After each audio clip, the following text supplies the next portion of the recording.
It was a rainy night when I decided to take a break from the usual hustle and bustle of my daily life. I needed some time alone, away from everything. So, I booked a secluded cabin by a lake far off from the nearest town.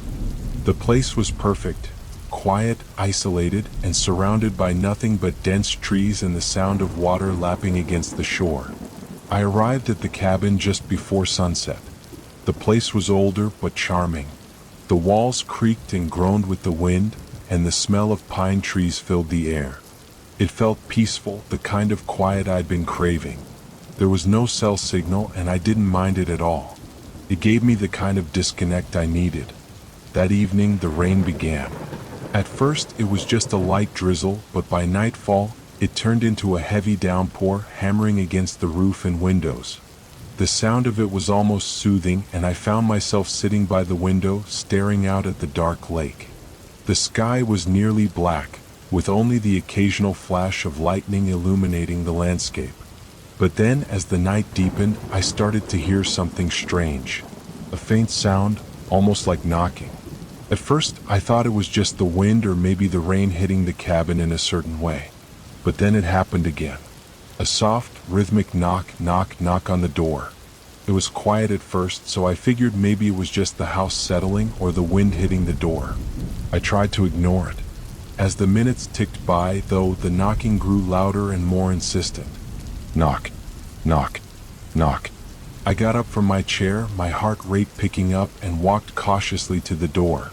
I peered through the small window by the door but saw nothing.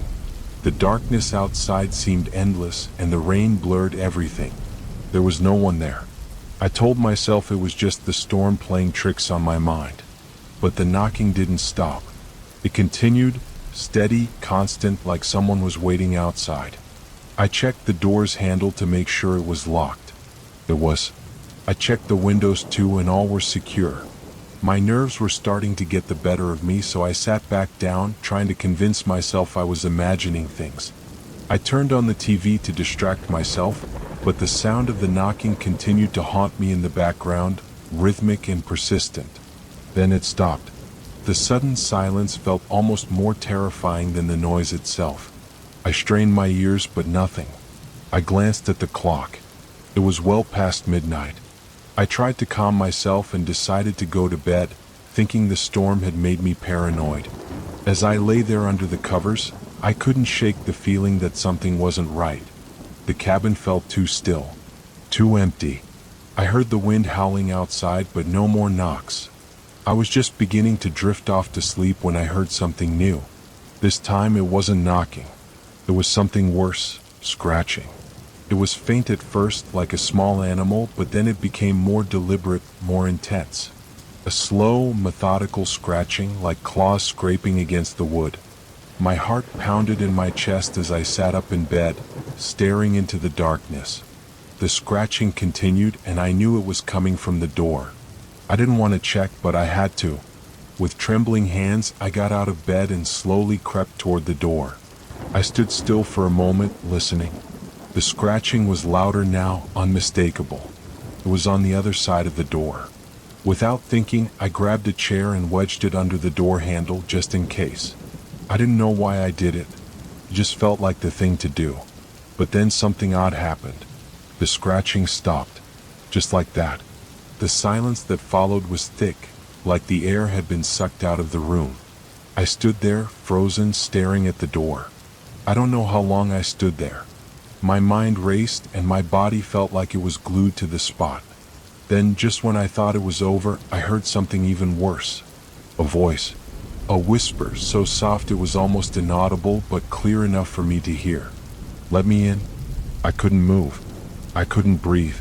The voice wasn't from the door, it was coming from inside the cabin. It felt like it was coming from the walls, from the very air around me. I grabbed my phone, hoping for a signal, but there was nothing.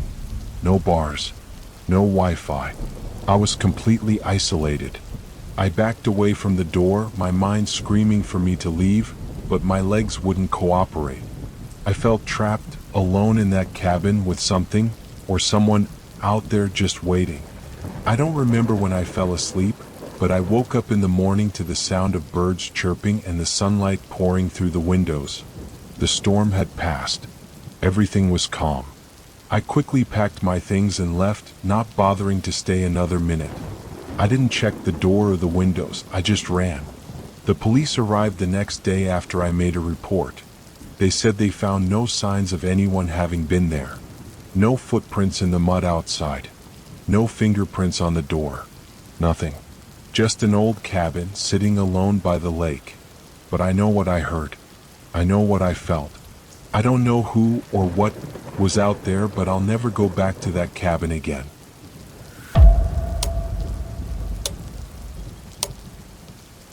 It was supposed to be a peaceful weekend escape. A chance for me to disconnect from the pressures of my hectic city life and immerse myself in nature. I had always loved the idea of solo camping, and after weeks of work stress, I decided to take the plunge. I booked a camping site deep within a national forest, far from civilization, where the only sounds would be the wind and the rustling of leaves. I arrived in the early afternoon, the sun hanging lazily in the sky. The forest was peaceful, almost eerily so. I set up my tent in a quiet clearing surrounded by towering trees. My phone had no signal, but I welcomed the solitude. I unwrapped my gear, a small stove, water, snacks, a sleeping bag, and began to settle in.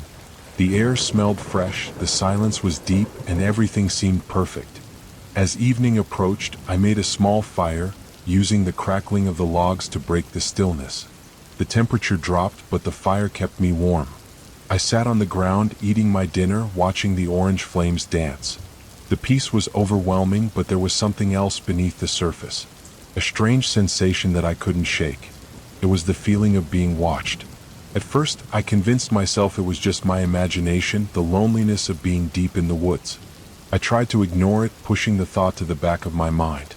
The sound of an owl hooting in the distance helped calm my nerves. As the last of the light faded, I climbed into my tent and zipped myself inside. But the feeling didn't leave. The forest outside was too quiet. The occasional breeze rustled the trees, but nothing else.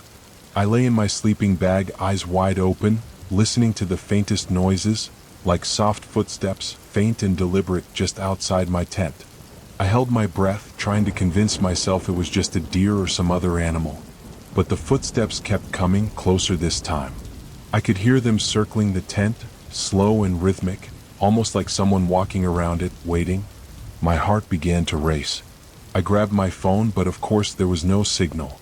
I reached for the small knife I'd brought for protection, my hand shaking. The footsteps stopped for a moment, and I tried to calm myself, wondering if it was just the wind or my imagination. But the noise came again, unmistakable this time. A faint whisper, like someone was right outside, barely audible, as though trying not to be heard. I held my breath, not daring to move. The minutes stretched out, thick with dread. Then the sound of footsteps again, fading into the distance. My muscles tensed, but after a few moments I convinced myself that it was over. Perhaps it was just an animal, or maybe I had imagined it. The next morning I woke up early, the sun breaking through the trees and filling the campsite with soft light. My nerves were still raw from the night, but I tried to shake off the fear. I got up, went outside, and began to pack my things. As I walked around the tent, I noticed something strange. The ground around the entrance was soft, and there were large, odd-shaped footprints in the mud. They didn't look like any animal I recognized. They were too large, too human in shape. I knelt down to examine them, my stomach tightening. The prints were fresh, the earth still disturbed, as though someone had been standing there recently. I felt a chill run down my spine. Who could have been out here? There was no trail leading to the campsite, no sign of anyone passing by. I looked around, but the forest was still eerily quiet. I tried to brush it off, telling myself it was just my overactive imagination, but the unease lingered. I decided to head to the stream nearby to collect some fresh water. The morning air was crisp, the forest quiet, but I couldn't shake the feeling that I wasn't alone. As I approached the water's edge, something caught my eye, a small rusty knife half buried in the dirt. I knelt to pick it up, the handle coated in dirt, but there were dark stains on the blade, almost like blood. My heart skipped a beat. My mind raced. Why was this here? Who had left it? There was no one else in the area, or so I thought. I hesitated, but eventually I placed it in my backpack and decided to return to the campsite. I couldn't ignore the feeling that something was off. That night, the terror returned. I had tried to convince myself the night before had just been nerves, but as the darkness settled around me, I couldn't shake the sense that I was being watched. The fire crackled and popped, the only sound besides the occasional rustle of the trees. Then I saw it, a shadow moving between the trunks of the trees. It was too far to make out clearly, but it was definitely there. My heart raced. I told myself it was just an animal, but the shape seemed too deliberate, too human. I stood up, my mind racing with possibilities. Maybe it was another camper, maybe someone had gotten lost. But why would they be out here at this time of night? And why was there no sign of them coming down the trail? The shadow moved again, getting closer. My breathing quickened, and I grabbed my flashlight, shining it toward the figure. But the beam of light only illuminated empty trees. The shadow had vanished. I tried to convince myself it was just my imagination, but the hair on the back of my neck stood up. I heard footsteps again, soft and deliberate, circling around my campsite. The tension in the air thickened. It was then that I realized I wasn't alone. I grabbed my backpack, slinging it over my shoulder. My mind raced as I ran, the forest around me blurring. I needed to get to the road, to civilization. But the footsteps followed. Closer, louder. Whoever, or whatever, was out there was getting closer. I stumbled through the woods, heart pounding, my breath coming in ragged gasps. Finally, I spotted a cabin through the trees, abandoned, dark, but with a glimmer of safety. I ran inside, slamming the door behind me, my hands shaking as I locked it. I crouched in the corner, trying to catch my breath, listening for any sound of movement outside. The footsteps stopped. Silence. But I knew I wasn't alone. Hours passed before I heard the distant sound of sirens, the faintest sign of rescue. When the police finally arrived, they found nothing. No footprints, no signs of anyone. I told them everything, but they seemed skeptical, chalking it up to nerves and fatigue. The knife, the footprints, the footsteps, they had no answers. The fear never left me. As I left the woods and returned to the city, the feeling of being watched lingered, haunting me. I couldn't shake the thought that something, or someone, was still out there watching, waiting. And I would never truly know who or what I encountered in those woods.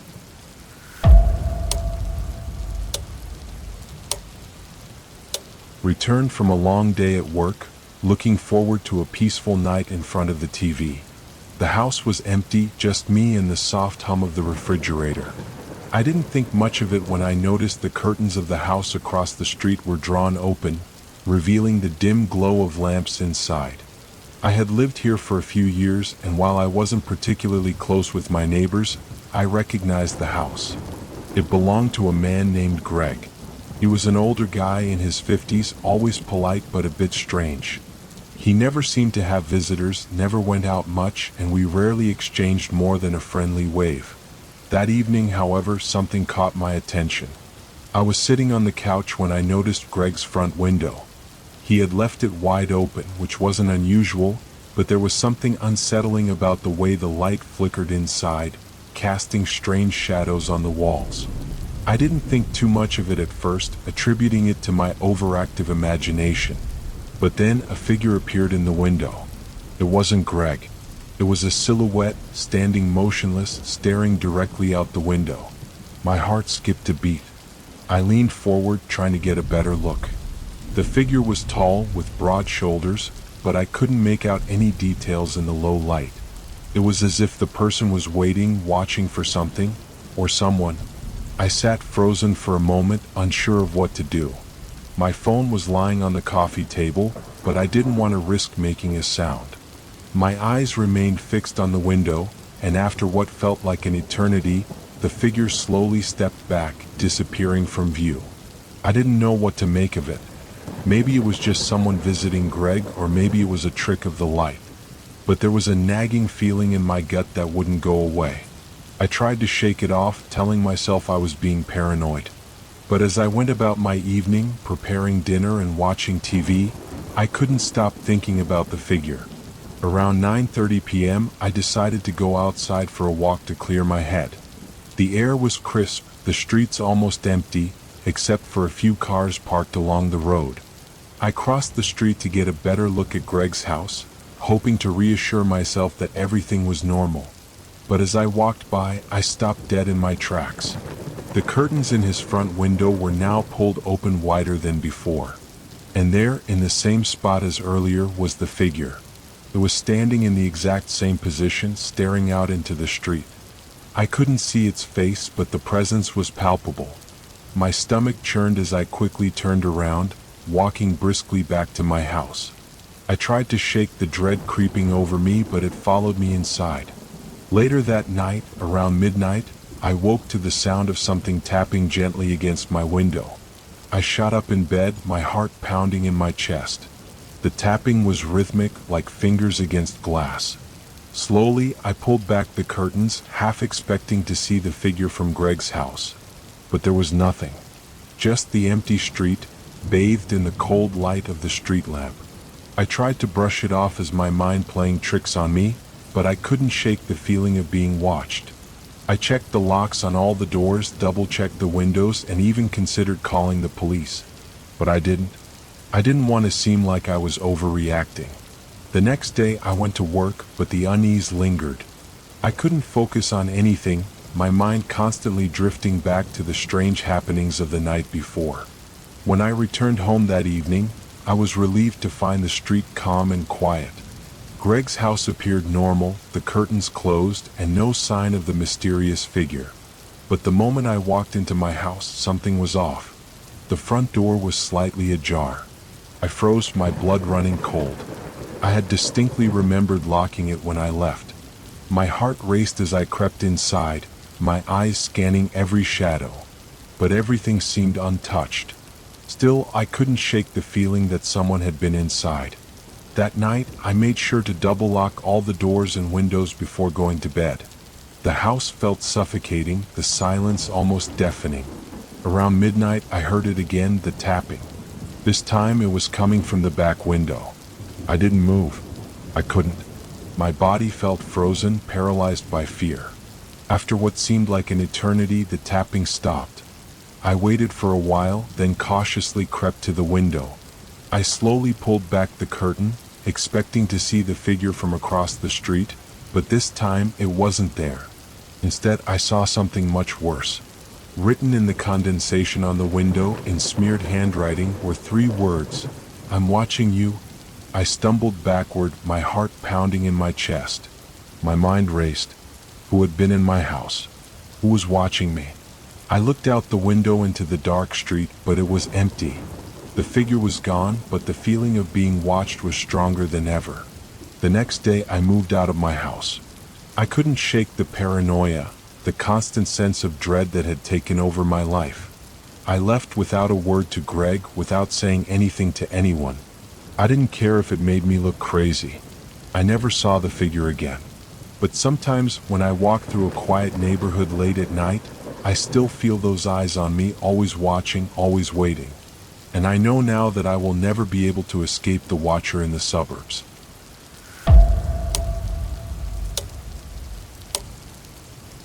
It was just another quiet night in my apartment. I had gotten used to living alone after the breakup, and although the silence sometimes felt oppressive, it was better than the chaos that used to be. I was curled up on the couch, wrapped in a blanket, scrolling mindlessly through my phone when I heard it, a knock. The sound was faint at first, so soft I thought it might be a figment of my imagination. But then there it was again, knock, knock, knock. 3 short raps on the door. My heart skipped a beat. It was nearly midnight, and no one ever came by at this hour. I froze, staring at the door from across the living room. The knock was deliberate, like someone knew I was here, knew exactly when to strike. I hesitated, wondering if it was some late-night delivery or a neighbor in need. But then I remembered, I didn't know anyone in this building. I had moved in only a few weeks ago, and besides the occasional nod in the hallway, I hadn't spoken to a soul. I glanced through the peephole, half expecting to see someone I recognized, but there was nothing. The hallway outside was pitch black. the dim light from the stairwell casting long shadows that made it hard to see clearly. My pulse quickened and I backed away from the door, anxiety creeping up my spine. Who could be knocking at this hour? What if it was someone looking for help, or worse, someone trying to rob me? I grabbed my phone and dialed the non-emergency police number, but before I could hit the call button, the knocking came again. Louder this time. Knock, knock, knock. Each rap seemed to echo in the quiet apartment, sending chills through my body. I swallowed hard and made my decision. No one was going to get in. I wasn't opening the door. I backed away from the door, holding the phone tightly in my hand, ready to call for help. The knocking stopped as suddenly as it had started. Silence. The kind of silence that presses down on your chest, suffocating and heavy. I stood there for what felt like an eternity, just staring at the door. I could hear my own heartbeat in my ears. My breath felt shallow, my hands clammy. Slowly, I lowered my phone and turned toward the kitchen. Maybe a glass of water would help calm me down. As I stepped into the kitchen, I heard the sound again. But this time it wasn't from the door. It came from inside the apartment, from the bedroom. Knock, knock, knock. It was coming from the wall. I froze, every muscle tensing at once.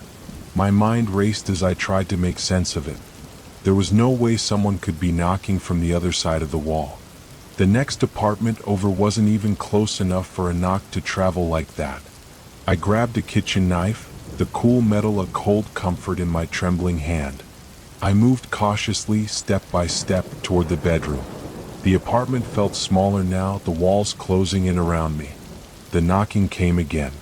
Knock, knock, knock. I reached for the door handle to my bedroom, my stomach churning with dread. With a deep breath, I swung it open, and as I did, I felt a cold gust of air rush toward me. My heart skipped a beat. The window was wide open. It had been closed just a few minutes ago, but now it was flapping in the wind, the curtains billowing in and out like a ghostly presence. I stepped into the room cautiously, looking around. There was no sign of anyone. The bed was neatly made, the closet door shut tight. My breathing was shallow, my pulse racing. I turned to the window, my hand trembling as I reached out to close it. And then I saw it. A figure standing in the reflection of the window. I spun around, but there was nothing there. The room was empty. My chest tightened and I could feel the blood drain from my face. I was on the verge of panic. Who was playing these twisted games with me? What did they want? I slammed the window shut and bolted the lock, my hands shaking uncontrollably. As I turned around to leave the bedroom, I heard something. A low, guttural voice, a whisper, coming from the hallway. "Let me in." I froze. The voice was soft but unmistakable. It was right outside the door. I couldn't move. I couldn't breathe. "Let me in." It was the same voice, closer now. The door handle rattled and I stumbled backward, my feet tripping over themselves as I rushed for the phone again. My hands were slick with sweat and it took me 2 tries to dial 911. The dispatcher's calm voice was a lifeline. I quickly explained what was happening, but just as I was about to tell her the address, the knocking came again. A frantic, pounding knock, this time hard and fast. "Let me in," the voice screamed, the words now distorted, frantic. I dropped the phone. The call was still active, but my attention was completely consumed by the sound at the door. The door handle shook violently as if someone was trying to break it down. I was certain my heart would burst from my chest. Just then, the sound of sirens echoed in the distance, the approaching police growing louder. The knocking stopped. The door handle stilled. I waited in the silence, barely able to breathe until the police arrived. They found no one outside. No signs of forced entry, no strange footprints in the hallway. They reassured me, telling me that it was likely just someone playing a cruel prank. But when they left, I couldn't shake the feeling that something was wrong. I couldn't explain it. My apartment felt different, as if something had changed, as if someone had crossed an invisible line. That night, I locked every door and window, double-checked them, and sat awake in my living room, waiting for the sound to return. It never did. But I couldn't help but wonder, who had been knocking? And more chillingly, why had they said, "Let me in"? I never found out. But every night since then, I check the locks before going to bed, and I still hear it sometimes in the quiet of the night, a faint knock, distant and hollow. And I know deep down it's not over.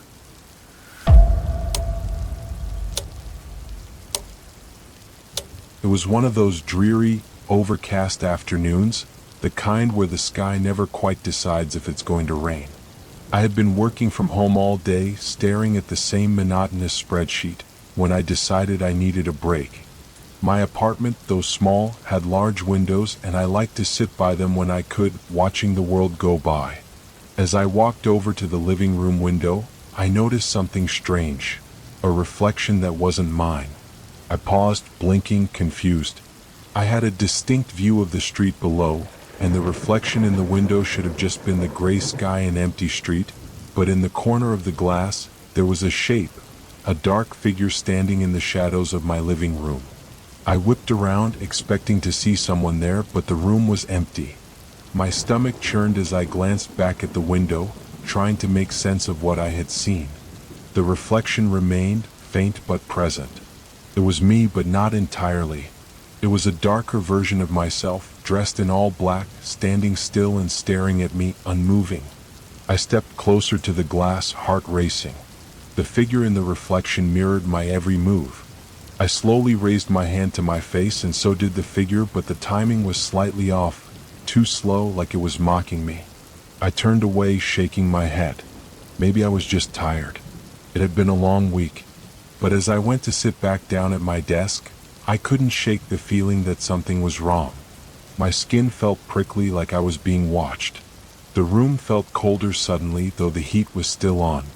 I glanced around, expecting the shadow to have disappeared, but there it was again, standing in the corner of the reflection, perfectly still, just out of the corner of my eye. The figure seemed closer now, and though I couldn't see it clearly, I was certain that it was watching me. I left the window, feeling the urge to get out of the apartment, but as I grabbed my jacket, the reflection seemed to follow me. No matter where I moved, that dark figure stayed in my peripheral vision, standing there, just watching. I could feel its presence creeping over me, suffocating, like something just out of reach. By now, I was almost panicking. I knew something was wrong, but I couldn't explain it. I rushed to the hallway mirror, hoping to escape the shadow's reach, but as I glanced at my reflection, I froze. It was there again. My reflection was the same, but in the darkened corner of the mirror, just outside of my peripheral vision, I could see it, the same figure, slowly moving closer, inch by inch. I stumbled back, my breath coming faster. The reflection wasn't just a reflection anymore. It was alive. It was coming for me. I ran out of my apartment, slamming the door behind me, and took the stairs down to the street. I didn't know what was happening, but I couldn't stay there any longer. I walked aimlessly through the neighborhood, my mind racing, my pulse pounding in my ears. It was late by the time I came back, feeling slightly more calm but still on edge. I was certain I would not be able to sleep, but when I opened the door to my apartment, something strange greeted me. The air inside was heavier, colder. And then I saw it. The reflection in the hallway mirror was different. My apartment was dark as I had left it, but my reflection wasn't in the mirror anymore. It was standing outside of it, just behind me. I couldn't scream. I couldn't move. The figure wasn't just an echo of myself anymore. It was separate, alive, with its own presence. Its eyes were dark, void-like, staring at me with a depth of malice I couldn't even comprehend. It was smiling now, a thin, crooked smile, like it was enjoying my fear. I turned to face it. Nothing. There was nothing there. The reflection in the mirror showed only my own terrified face, but I knew it was still there. I could feel it. The next few days were a blur of dread and confusion. Every time I looked at a mirror, I could see the figure lurking just out of sight. It never fully came into view, but I could feel its eyes on me. It knew what I was thinking. It knew what I was going to do. One night, I decided to confront it. I gathered all my courage and stood in front of the living room mirror, waiting for the reflection to reveal itself. My hands shook as I watched the glass. Minutes passed and nothing happened. But then, slowly, a shape began to form in the corner of the mirror. It was darker than before, more solid, more real. I reached out to touch the glass, but as my fingers neared it, the figure reached out too. Its cold hand pressed against the mirror, mirroring mine. For a moment, I thought I saw its face, twisted, monstrous, with hollow eyes and a grin that stretched too wide. I recoiled, but I couldn't look away. The figure was smiling again, its grin growing wider as it pushed against the glass. My heart raced, my breath shallow. Then, just as quickly as it had appeared, it was gone. The reflection returned to normal, just me standing there, staring at myself. But I wasn't alone. Not anymore. I'm not sure when it started, but now, wherever I go, I can feel it lurking behind me. Every mirror, every window, every reflective surface, I see it, a darker, distorted version of myself, watching me, waiting for something. I don't know what it wants, but I feel it getting closer every day, and I don't know how long I can keep running from it.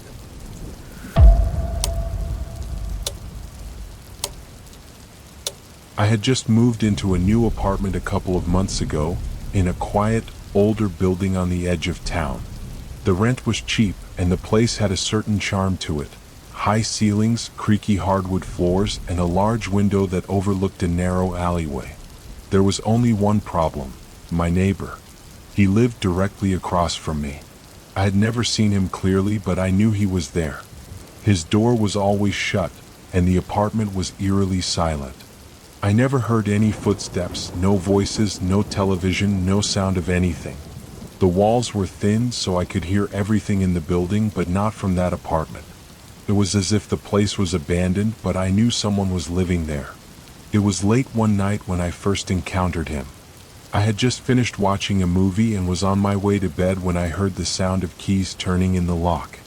Startled, I glanced at the peephole, expecting to see some late-night visitor. But instead, the door across from mine creaked open and a tall man stepped out. His face was obscured by the shadows, but I could see his broad shoulders and the slight slump of his posture, as if he was weighed down by something or someone. I quickly stepped away from the door, suddenly feeling a strange sense of unease. I didn't know why, but I had the strong feeling that I was being watched. The man didn't make a sound as he walked down the hall, and the door across from mine quietly closed behind him. I stayed where I was, trying to shake off the chill that had settled over me. A few days later, I saw him again. This time, he was standing in front of his apartment door, staring out at the empty hallway. I couldn't tell what he was looking at, but his expression was blank. I tried to smile at him as I passed, but he didn't respond, didn't even acknowledge my existence. He just stood there, unmoving. Over the next few weeks, I began to notice other things. Every time I would leave or return home, I'd catch a glimpse of him standing near the door, or sometimes I'd hear him breathing, slow and deliberate, just on the other side of the wall. It wasn't that he was trying to be quiet, he was just still. One morning, I woke up to a strange sound, tapping. It was soft at first, almost like a clock ticking, but then it became rhythmic, insistent. I got out of bed, disoriented, trying to figure out where the sound was coming from. The tapping continued, and I realized it was coming from the other side of the wall, from his apartment. I pressed my ear to the wall, listening closely. The tapping had a strange cadence to it, almost like someone was typing on a keyboard or like fingernails scraping the surface. I backed away from the wall, my heart racing. What could he be doing over there? Why was he making this noise, this strange tapping? I shook my head, trying to dismiss the thought. Maybe he was just fixing something. Or maybe it was just another one of those odd, unexplainable sounds that apartments always seem to have. But the tapping didn't stop. It went on for hours, through the morning into the afternoon. Every time I thought it would stop, it would start again, faint but constant. By the time evening rolled around, I had had enough. I couldn't take it anymore. I needed answers. I grabbed my phone and texted the building manager, asking if he knew anything about the man in 304, the one who never made a sound except for the tapping. She responded almost immediately, which was unusual. She said she'd check on it and that there was nothing to worry about. She assured me that the building was well managed and that I shouldn't be concerned. But the next day I heard something worse. I had just returned from the grocery store when I noticed the door to 304 was cracked open. It wasn't wide, but enough that I could see the dim light spilling out from inside. I paused, my breath catching in my throat. For the first time, I felt the overwhelming urge to knock. But before I could, I heard it, a muffled voice, barely a whisper, but unmistakable. The voice came from inside the apartment, coming through the small gap in the door. "Help me." I took a step back, my heart pounding. The voice was weak, almost like it was coming from someone who couldn't speak clearly. The words repeated again, softer this time, desperate. "Help me." I was paralyzed. I didn't know what to do. Should I knock? Should I call for help?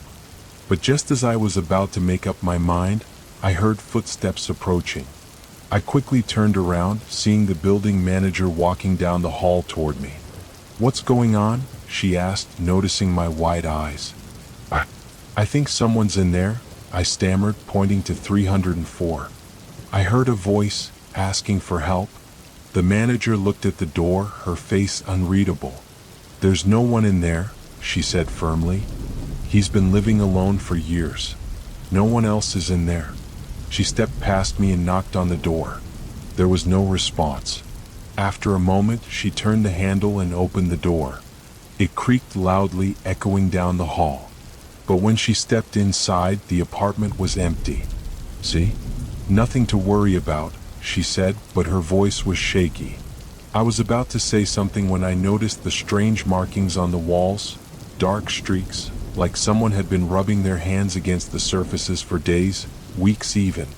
But there was no time to ask about it. The manager quickly shut the door, and I watched her walk back to her office, her back turned. The tapping came again that night, louder this time, as if mocking me. And then I heard something new, laughter. A low, eerie chuckle coming from 304. I moved out the next day.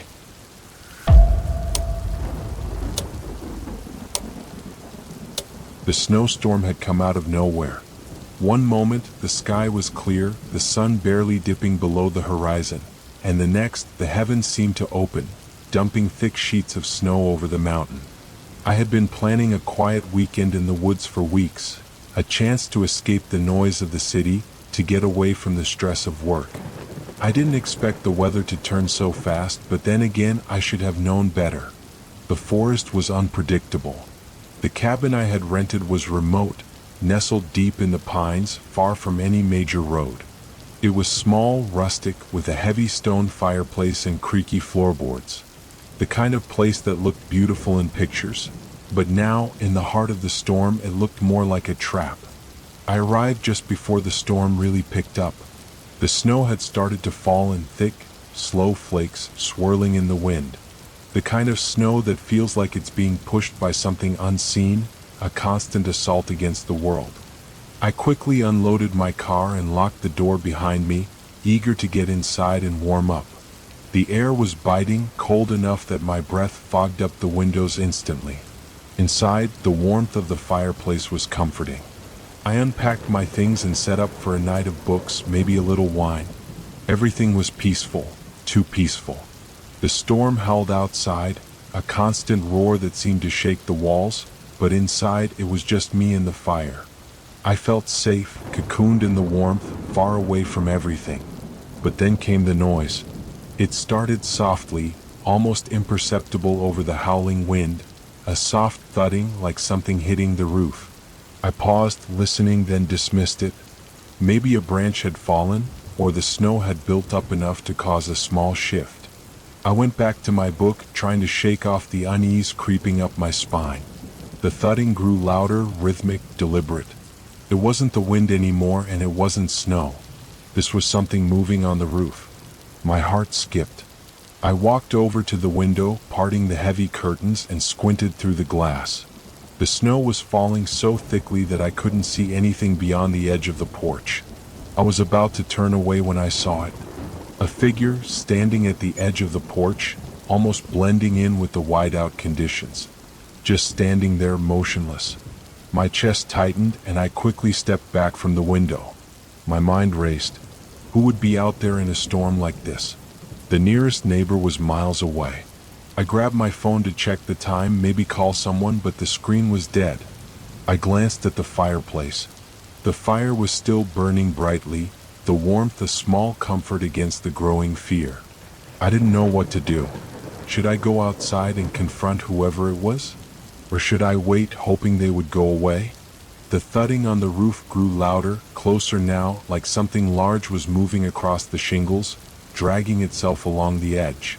I turned away from the window, heart hammering in my chest. Maybe I was just imagining things. Maybe it was an animal. The power cut out then, plunging the cabin into darkness. Panic surged. I fumbled for a flashlight, my hands shaking.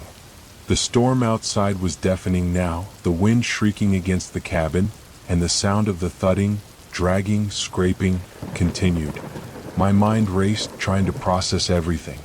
Could someone have gotten inside the cabin? Was I being watched? I tried to push those thoughts away, but they came crashing back when I heard the door creak. The front door, which I had locked securely, it was being pushed open, slowly, inch by inch. My breath caught in my throat, and for a moment I stood frozen, unable to move. I felt like a child, hiding from something I couldn't understand. The door continued to open, revealing only darkness beyond the threshold. The wind howled louder, as if urging me to do something, anything, but I couldn't bring myself to move. My body refused to respond. Then a shape appeared in the doorway. It was tall, towering even, draped in a heavy cloak of snow and darkness, its form barely discernible through the storm. Its face was obscured, hidden under a hood, but the outline of its figure seemed wrong. Too long, too thin, like something not meant to be human. The thudding had stopped. The scraping had stopped. And now all I could hear was the silence between us. I didn't know how long we stood there, staring at each other through the storm. Time seemed to stretch, and every second felt like an eternity. Finally, the figure took a step forward, the snow crunching beneath its boots. I instinctively stepped back, my heart pounding harder than ever. And then, as if by some unseen command, the door slammed shut with such force that the entire cabin rattled. The figure was gone, vanished into the storm. I didn't wait another second. I grabbed my coat, my phone, and my keys and ran for the door. But when I stepped outside, I was met with nothing but the blinding, swirling snow. The porch was empty.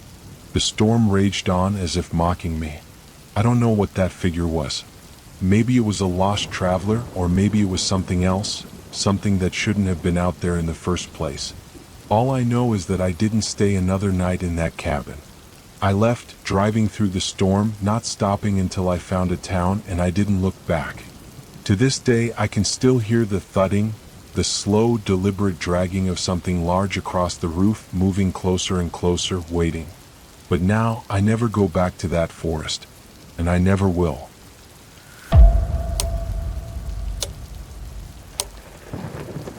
It was supposed to be a relaxing weekend, a quiet escape from the chaos of everyday life.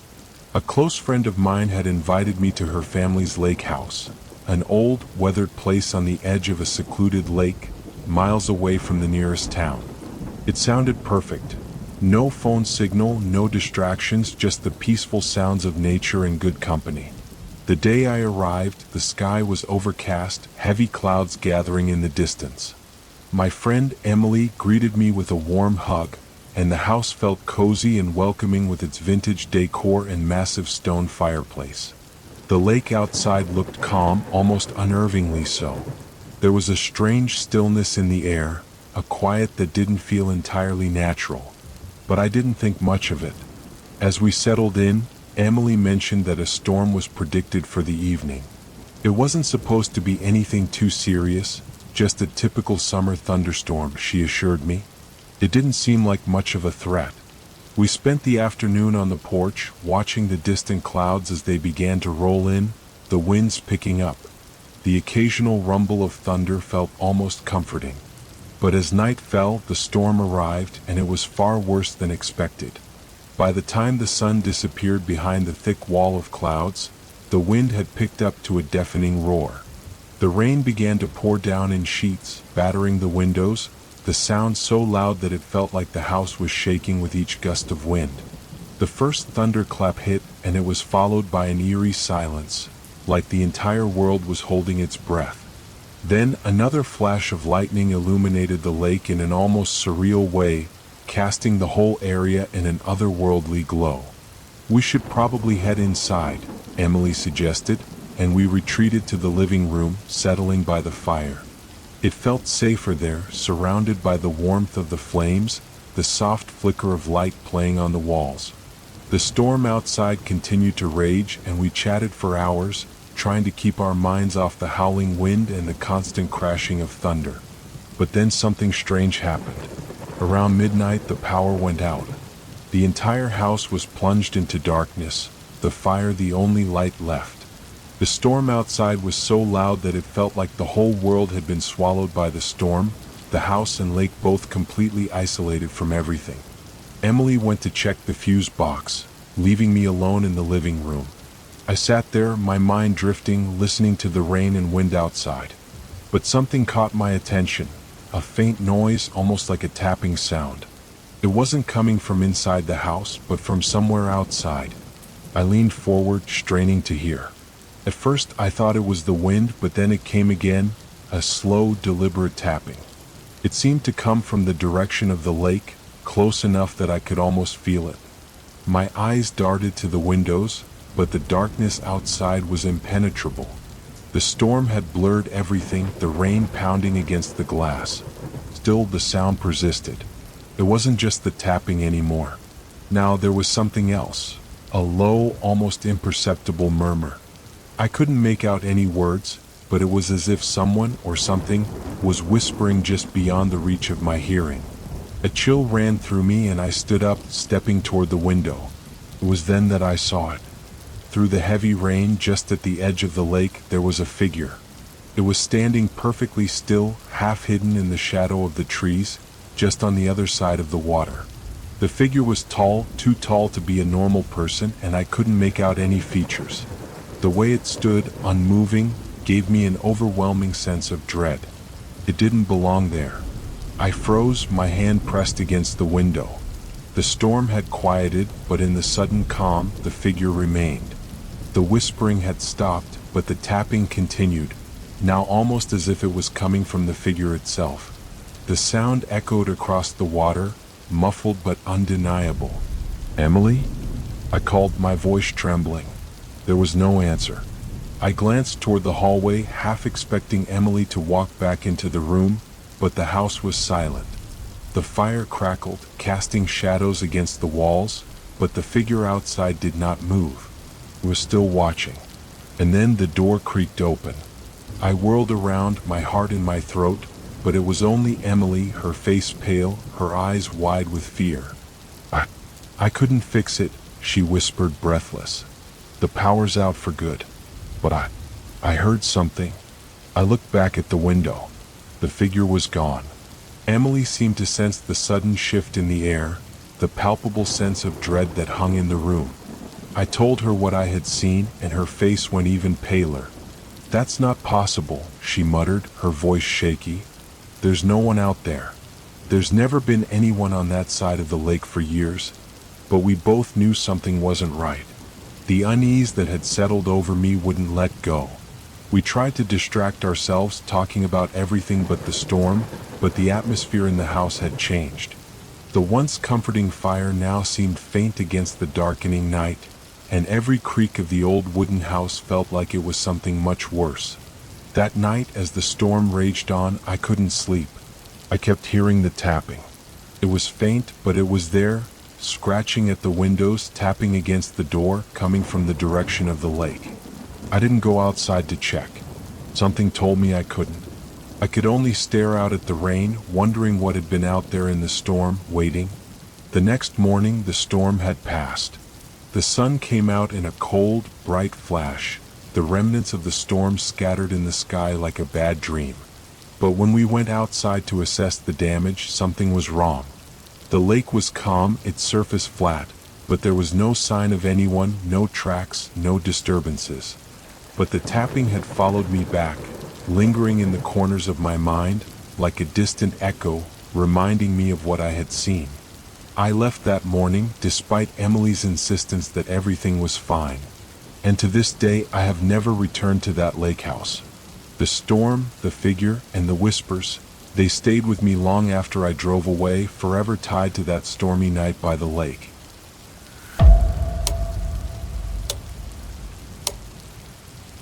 I had been looking for a quiet getaway for months, something to escape the endless cycle of emails, meetings, and responsibilities that defined my life. So when I found a remote lighthouse for rent along the rocky coast, I thought it would be the perfect solution. Situated on a small, isolated island off the coast of Maine, the lighthouse had been decommissioned for years but was still in decent condition. It seemed like the kind of place where I could unwind and enjoy some peace and quiet. The ferry ride out was a little unsettling. The waters were choppy and the sky was overcast, but I brushed it off. The island was small, a jagged speck of land surrounded by endless water. The lighthouse towered above, an imposing silhouette against the gray sky. As I walked toward it, the silence of the place hit me. The sound of the wind was the only thing I could hear, the ocean crashing against the rocks far below. The interior of the lighthouse was surprisingly cozy, with a small kitchen, a living room with a wood-burning stove, and a spiral staircase that led up to the light room. There were no other buildings on the island, no neighbors, and only the occasional boat passing by in the distance. It was exactly what I needed. I spent the first evening settling in. The wind outside howled, and the sea seemed to rage in the distance, but the lighthouse itself was warm and inviting. I had dinner, read a book by the fire, and slept soundly in the small bed overlooking the ocean. But by the second night, things started to feel off. The wind had picked up even more, and the rain began to fall, battering the windows in sharp, staccato patterns. The house creaked with the gusts, but it was more than that. There was a constant hum in the walls, like the foundation itself was trembling. I dismissed it as the old structure settling, but there was something about it that made the hairs on the back of my neck stand up. Around midnight, I was woken by a loud banging sound. I jolted upright, disoriented, my heart pounding. The storm outside had intensified, and the sound was almost drowned out by the wind, but it was definitely there. It came from below, from the lower levels of the lighthouse, a rhythmic banging like something was being struck against the walls. I grabbed a flashlight and carefully made my way downstairs, my footsteps echoing in the silence. The flashlight's beam flickered as I descended, and when I reached the bottom, the sound stopped. I stood there listening, but all I could hear was the pounding of the rain and the roar of the ocean below. I searched the rooms, the kitchen, the living area, but there was no sign of anything unusual. The door to the lighthouse's small cellar was ajar, and I hesitated for a moment before slowly walking toward it. The cellar was cold, damp, and smelled faintly of mildew. I scanned the small, cluttered space, but it was empty. Just some old furniture, crates, and forgotten tools.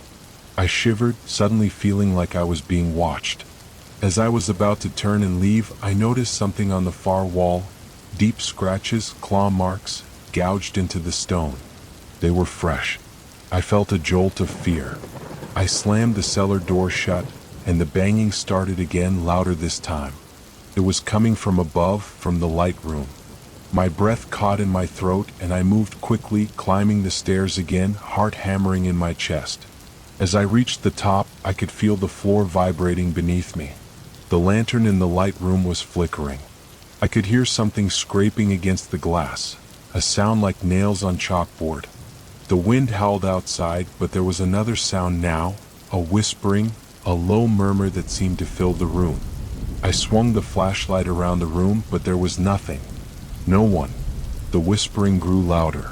I could hear words now, but they were unintelligible. The glass of the lantern vibrated, the light flickering dangerously. My breath came in shallow gasps as I tried to make sense of it all, but my mind was spinning. Then the lantern exploded, a sudden burst of light and glass that sent me stumbling backward. I hit the floor hard, my body shaking, unable to move. The whispering stopped. The room was silent again except for the howling wind outside. I could hear the waves crashing violently against the rocks, the storm outside now a full-on hurricane.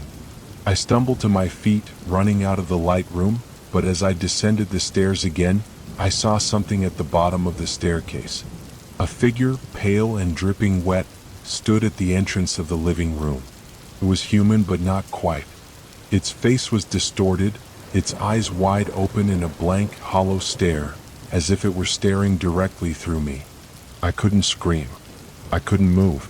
The figure raised its hand slowly, and I could see that its nails were long, curved like claws.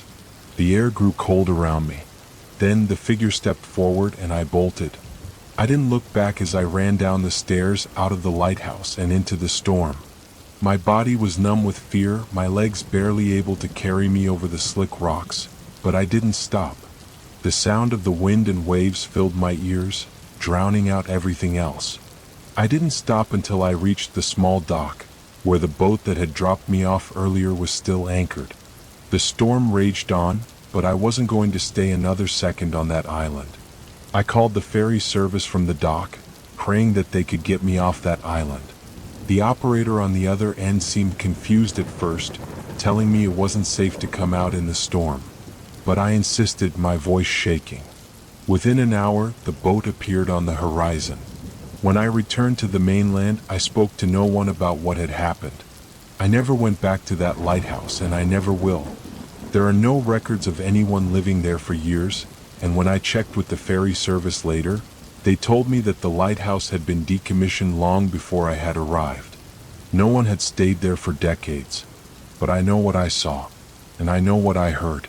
Something was living in that lighthouse, and it was waiting for me.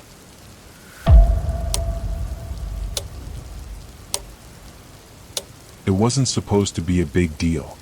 Just a short trip to the mountains, a weekend getaway to escape the grind of daily life.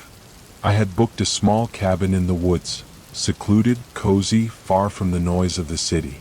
The ad had promised everything: breathtaking views, peace and quiet, and all the comforts of home. Just the kind of place I needed. The drive up was smooth at first, the winding road cutting through dense forests and hills, but as I got higher, the weather started to turn. Dark clouds rolled in overhead and the temperature dropped. By the time I reached the cabin, the first flurries of snow were starting to fall, light and almost peaceful. Nothing unusual, just a typical winter storm. The cabin itself was a quaint little place. Small but sturdy, with a big fireplace and a wraparound porch that overlooked a valley. The interior was warm and inviting, with old wooden beams and a roaring fire in the living room. It felt like something out of a storybook, the kind of place you'd find in a Christmas card.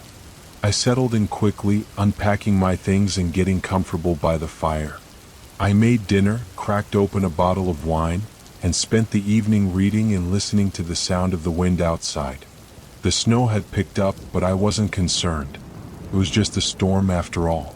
I had all the time in the world. That night, as I drifted off to sleep, I could hear the storm raging outside. The wind howled through the trees and snow slammed against the windows, but it was comforting, like a reminder that I was safe inside, tucked away from the world. But around 3 a.m., I was jolted awake by a noise. At first, it was just a faint sound, a light thud like something had bumped into the wall. I shook it off, assuming it was the house settling. But then it came again, louder this time, followed by the sound of something scraping against the wood. It didn't sound like the wind. It sounded deliberate. I sat up, listening intently, my heart starting to race.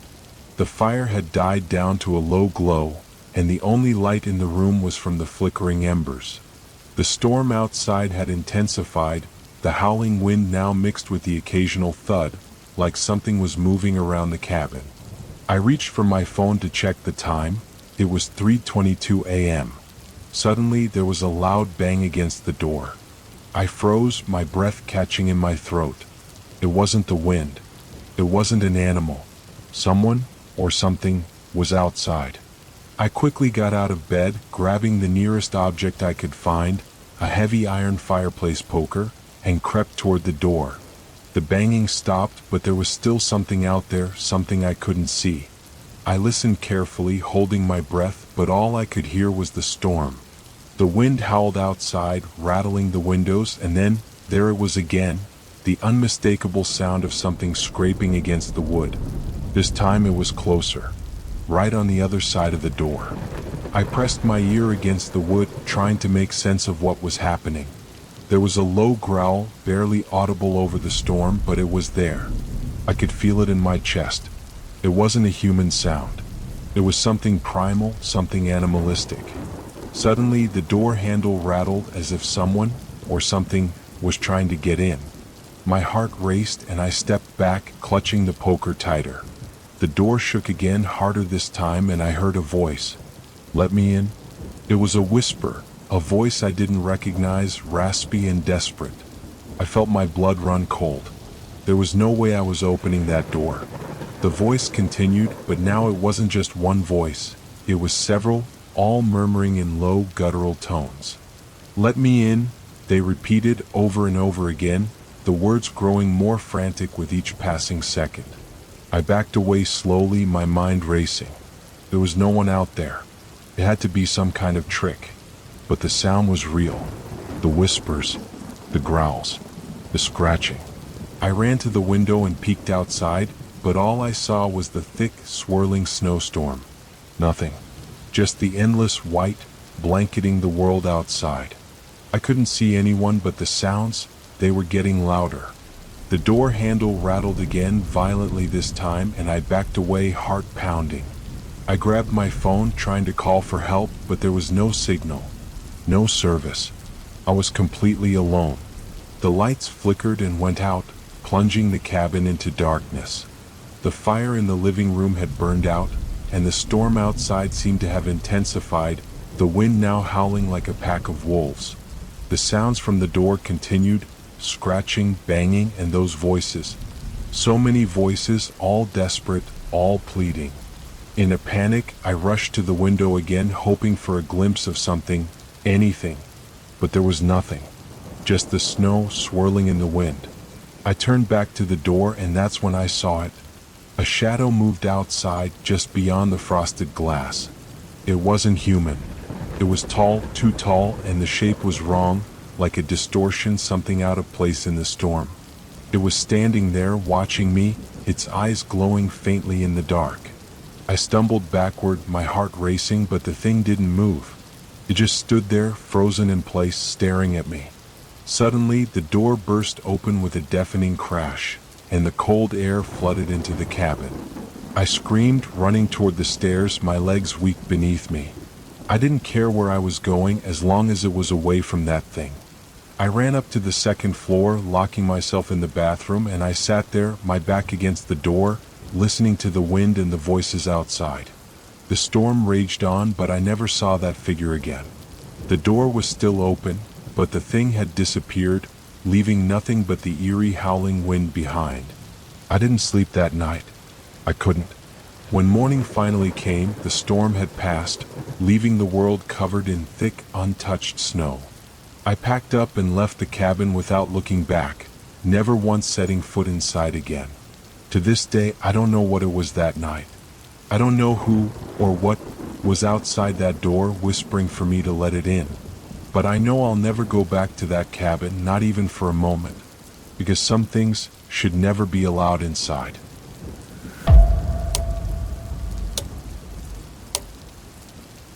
I had always been a fan of off-the-beaten-path road trips, the kind where you let the highway guide you far from the tourist spots, seeking solitude and adventure. So when I found myself driving late at night through a desolate stretch of desert highway in Arizona, I wasn't too concerned. I knew the area was sparsely populated, and I hadn't seen any signs of civilization for miles. But the night was cool, the stars bright, and the road stretched on endlessly, and I felt a strange sense of calm. That was until I spotted the old motel. At first, I thought it was just another rundown building along the highway, one of those places that had been abandoned long ago, left to fade into the dust. But as I got closer, I realized it wasn't just a building, it was a whole complex, A long, low structure with peeling paint and rusty signs that read Desert Haven Motel in faded neon. It looked out of place in the vast, empty desert. The lights in the windows were dim but still on, and the neon sign flickered faintly in the distance. I thought it was strange given how isolated the location was, but I needed to stop. I had been driving for hours and was exhausted. The parking lot was empty except for a few old cars that looked like they hadn't been moved in years.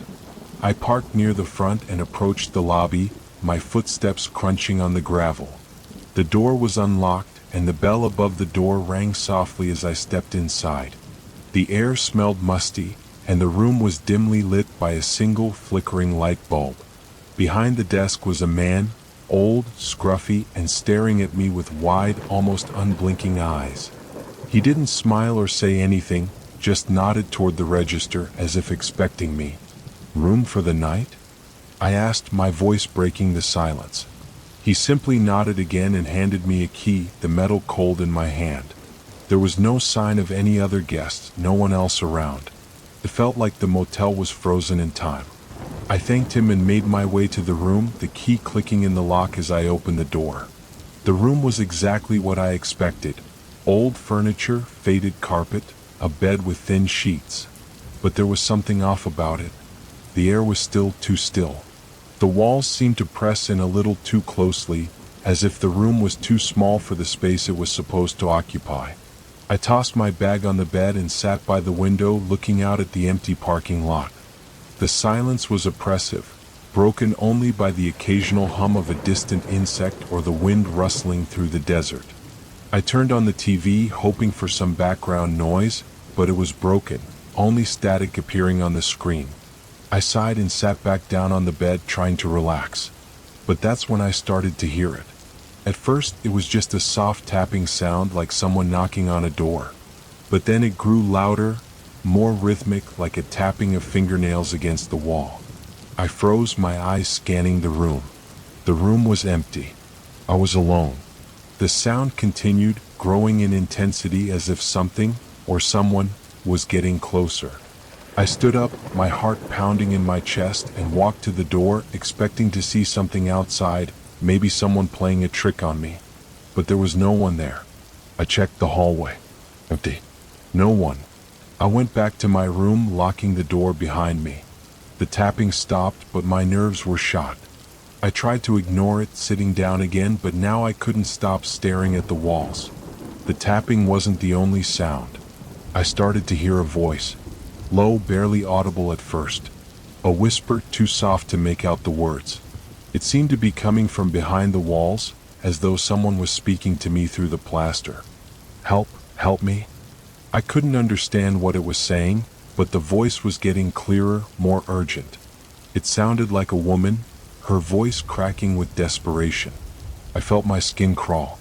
I walked to the wall, pressing my ear against it, trying to hear more clearly.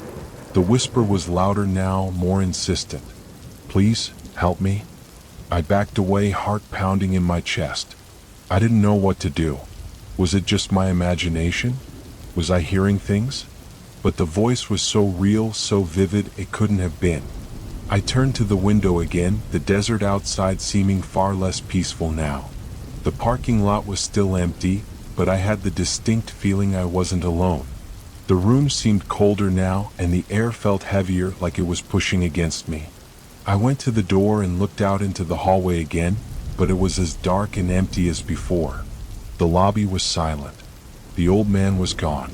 I checked the time on my phone, 2:15 a.m. I was about to lie back down when the voice came again, much closer now. It was no longer behind the wall. It was outside the door. "Help me, please." I jerked back, my breath catching in my throat. I reached for the door handle, but before I could touch it, the room went completely cold. A shadow passed under the crack of the door, slow and deliberate.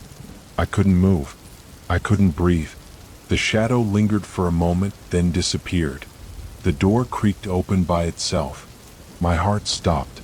I backed away slowly, my eyes locked on the open door. There was no one there. Just the empty hallway, dark and quiet. But I could feel it. Something was watching me. I didn't wait to find out what. I grabbed my bag, ran to the lobby, and slammed the door behind me. The old man was standing by the front desk, staring at me with those same wide eyes. He didn't say anything. He didn't have to. I could feel his presence, the weight of it in the room, suffocating. I didn't care to ask questions. I left without another word, never looking back. The next morning I went to check out. The parking lot was empty, the motel quiet and still. The door to the office was locked. I didn't see the old man anywhere. No sign of him at all. When I got home, I looked up the motel online. There were no reviews, no information. Just a photo of the building with no trace of where it might have been located. It wasn't listed on any maps, and the street view was a blur of static. I checked the address on my phone. It didn't exist. The Desert Haven Motel had never been real, but somehow I had been there, and something from there followed me home. Something that still whispers my name late at night from the walls.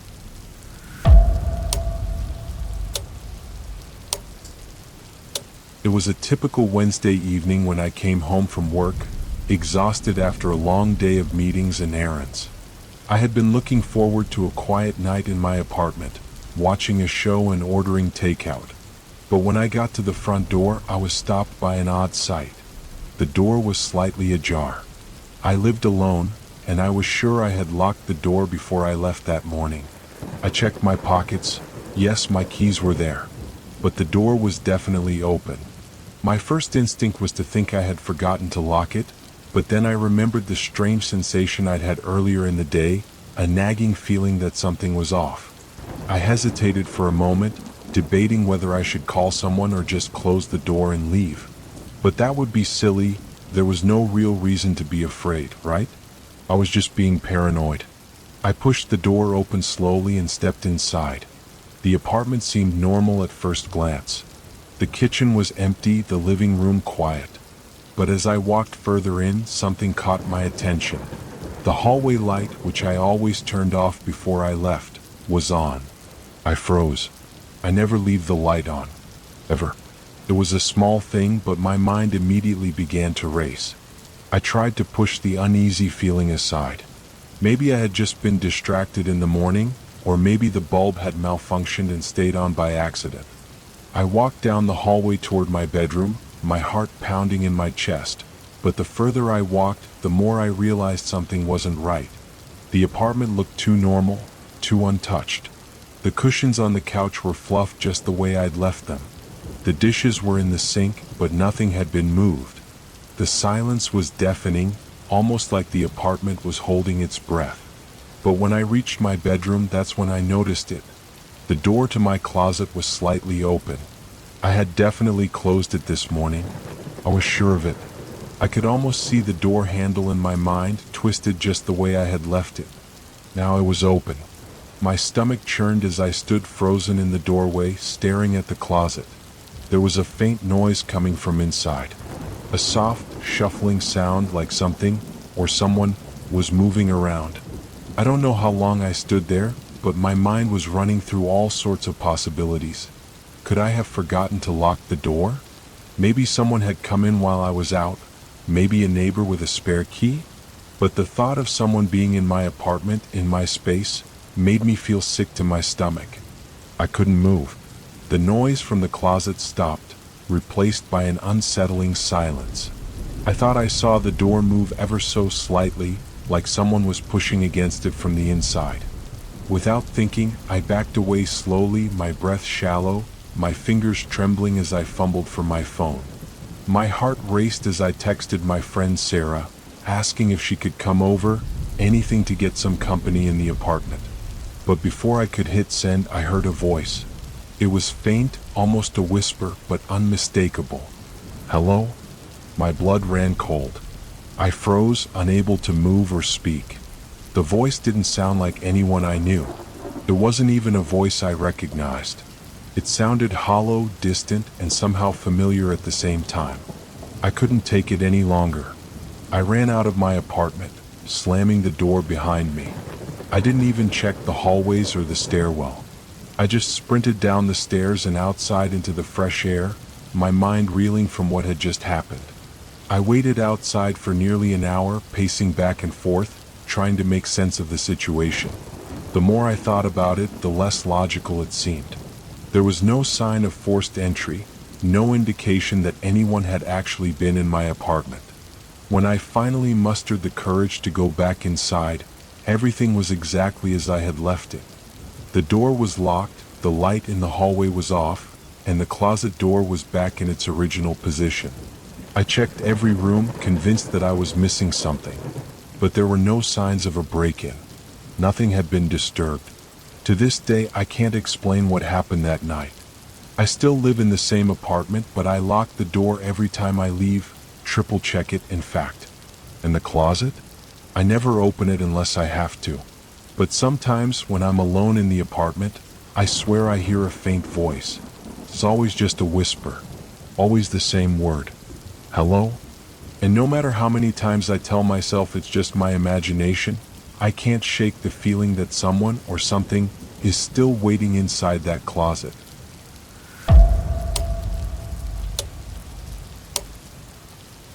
I work for a food delivery service and the hours are tough, especially the late shifts.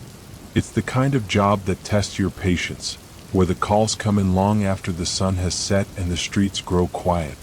By midnight, the city feels like a different place, a mix of empty streets and late-night parties. But the tips are good and the hours are flexible, so I keep at it. One night, I was sent to deliver a pizza to an address in a part of town I hadn't been to before. It was on the outskirts, a neighborhood that felt like it was in some sort of limbo between the suburbs and the city. The houses were spaced out, with large, overgrown yards and old fences that seemed like they hadn't been repaired in years. The streets were dimly lit by a few old streetlights flickering overhead. I pulled up in front of the house, a rundown two-story that looked like it had seen better days. There were no cars in the driveway, but I could hear the faint hum of a television from inside. I grabbed the pizza bag from the back seat and walked up to the front door, my footsteps echoing in the quiet night. I rang the doorbell and waited. The seconds stretched on longer than I expected. When the door finally opened, I was met with the smell of stale air, as though the place had been closed up for days. Standing in the doorway was a man, tall, disheveled, his hair unkempt and his face pale under the dim porch light. He looked like he hadn't slept in days. "Delivery," I said, trying to keep my tone neutral. The man didn't speak at first. He just stared at the pizza, his eyes unfocused as though he didn't recognize what it was. "Is everything okay?" I asked, still holding the pizza out toward him. Finally, he blinked and stepped aside, motioning for me to come in. "Yeah, just leave it on the table inside," he muttered, barely making eye contact. I hesitated. Something about his demeanor was off. He wasn't hostile, but there was a strange, empty quality to his voice, like he wasn't fully present. I chalked it up to tiredness and stepped inside. The living room was dim, the only light coming from a flickering lamp on the side table. The walls were bare except for a few cracked frames, and the furniture was sparse and old. It felt like a house that had been abandoned halfway through being lived in, like it wasn't a home at all, just a place to pass through. The man didn't move. He just stood by the door watching me. I set the pizza down on the small wooden table and turned to leave, but something stopped me. I couldn't put my finger on it, but the air in the house felt wrong, heavy. Then, from somewhere deeper in the house, I heard a noise. A soft thud, followed by a low, dragging sound. I stopped in my tracks, heart pounding. The man didn't seem to react at all. He just stood there, staring at me, his gaze distant. "Did you hear that?" I asked, my voice sounding unusually loud in the quiet house. He didn't respond immediately. Then, after a long pause, he muttered, "It's nothing." The dragging noise continued, louder now, moving closer. It sounded like something, or someone, was slowly being dragged across the floor. My skin prickled, a wave of dread crawling up my spine. "Are you sure everything's okay?" I asked again, taking a cautious step back toward the door. This time, the man's eyes flickered with something, an emotion, perhaps panic, but it was fleeting, and before I could process it, he turned and disappeared down the hallway without a word. The dragging noise stopped. I didn't wait around. I bolted for the door, the hairs on the back of my neck standing up as I reached for the handle. The house was silent again, but I couldn't shake the feeling that something was terribly wrong. I didn't look back as I slammed the door behind me and rushed to my car. As I drove away, I glanced in the rearview mirror, half expecting to see the man standing in the window watching me leave. But there was nothing. Just darkness. The next day, I couldn't stop thinking about the house and the man. I couldn't shake the feeling that something had happened there, something that I hadn't seen. Maybe it was nothing, maybe I was just being paranoid. But when I looked up the address online, I found that the house had been abandoned for years. It had been on the market for a long time, but it was listed as uninhabitable. No one had lived there for months according to the records. Yet I had delivered pizza there. And the man, he hadn't seemed like he belonged in that house. It was like he was a ghost stuck between the walls, and I had walked right into his world without even realizing it.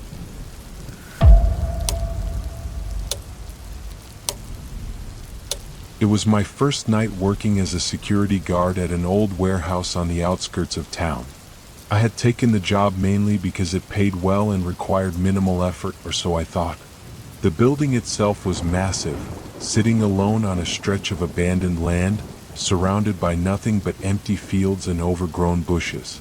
It had once been a bustling place, but now it was mostly vacant, with just a few offices occupied by tenants who barely came around. My shift started at 10 p.m., and I spent the first few hours walking the perimeter, making sure all the doors were locked and secure. The building creaked and groaned in the stillness of the night, the only sounds being the hum of the old fluorescent lights overhead and the occasional passing car on the distant road. Around midnight, the stillness began to feel heavier. The air inside the warehouse was thick, stale, and the temperature fluctuated for no apparent reason. One moment, the hallway would be freezing cold, and the next, it would feel like someone had cranked up the heat. I was walking down the long, narrow hallway that led to the back of the building when I heard a sound. It was faint at first, almost like someone was shuffling around in one of the empty offices. I stopped in my tracks. The building was supposed to be empty, and I was the only one on shift. I double-checked the security monitor in the guard room. Everything looked clear. No movement. The door to the office area was locked. I stood there for a moment, trying to convince myself it was just the building settling. But then the sound came again, louder this time, footsteps, slow and deliberate.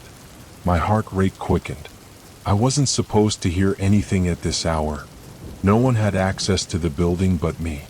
I was certain of that. I grabbed the flashlight and made my way toward the office wing, each step echoing off the concrete floor, the beam of light trembling in my hand. As I approached the back of the building, I passed a large, rusted metal door that led into the warehouse floor. The door was slightly ajar, and I could see a sliver of darkness on the other side. That was when I noticed it.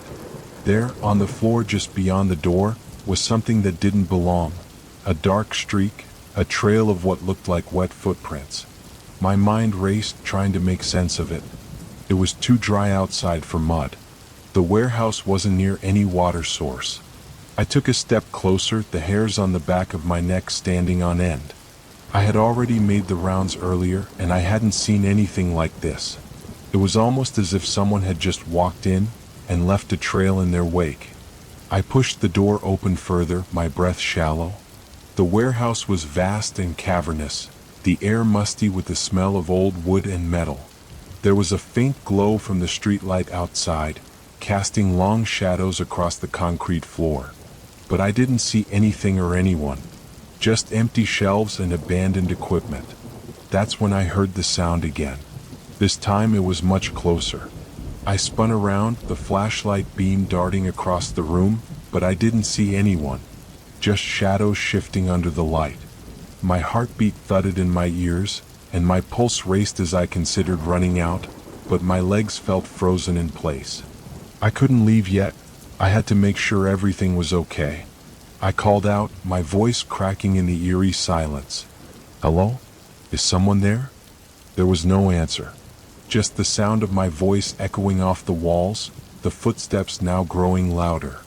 They were coming closer. I took another step forward, my flashlight darting back and forth when I saw it. A figure in the far corner of the warehouse, just beyond the reach of the light. A shadowy shape standing still, unmoving. My blood ran cold. I called out again, louder this time, but the figure didn't respond. It just stood there as though it didn't hear me or simply didn't care. The footsteps stopped and the silence was deafening. I walked toward it slowly, every step feeling like an eternity. The air grew thicker, more oppressive. I reached the corner and when I turned it, there was nothing there. Just empty shelves, old crates, and dust. I froze, scanning the room. I had no idea where the figure had gone. It had been right there. I couldn't explain it.